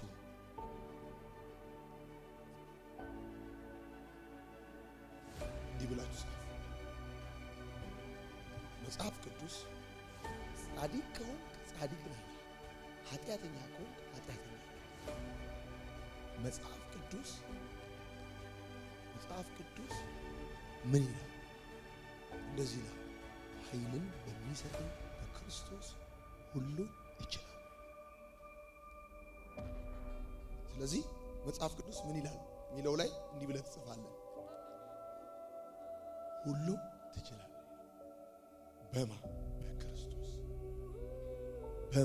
በክርስቶስ አልመሸም ገና ጠዋት ነው ማለዳ ነው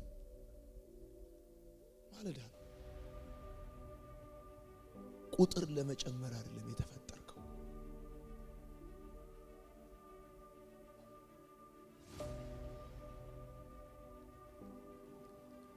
መቶ ብር ቢወድቅብህ አፈር ነክቶታል ብለህ ትተዋት ሰው ረግጦታል ብለህ ትተዋት አራግፈህ ኪስ ውስጥ ትከተው እኔ ለእግዚአብሔር እንደዛ ነኝ ልወድቅ ይችላል የማይሆን ነገር ውስጥ ልገባ ይችላል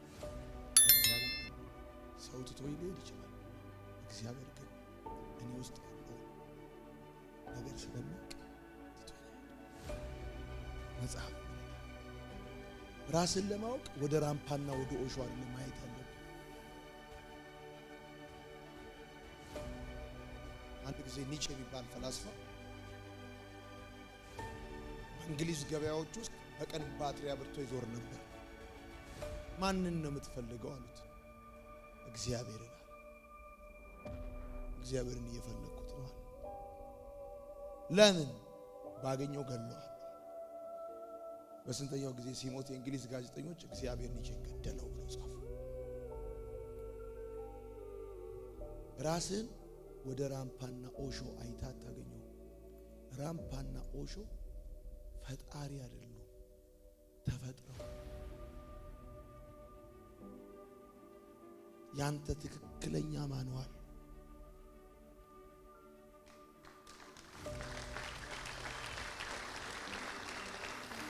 ስላንተ በትክክል መናገር የሚችል ስማ ጫት ይዘህ ስትሄድ ካላፈርክ ባይብል ይዘህ ስትሄድ እንዴት ታፍራለህ እስቲ መጽሐፋችሁን ከፍ አድርጉት። ሁላችሁ መጽሐፍ ቅዱሳችሁን ከፍ ወደ ላይ፣ ከፍ ወደ ላይ፣ ከፍ ወደ ላይ።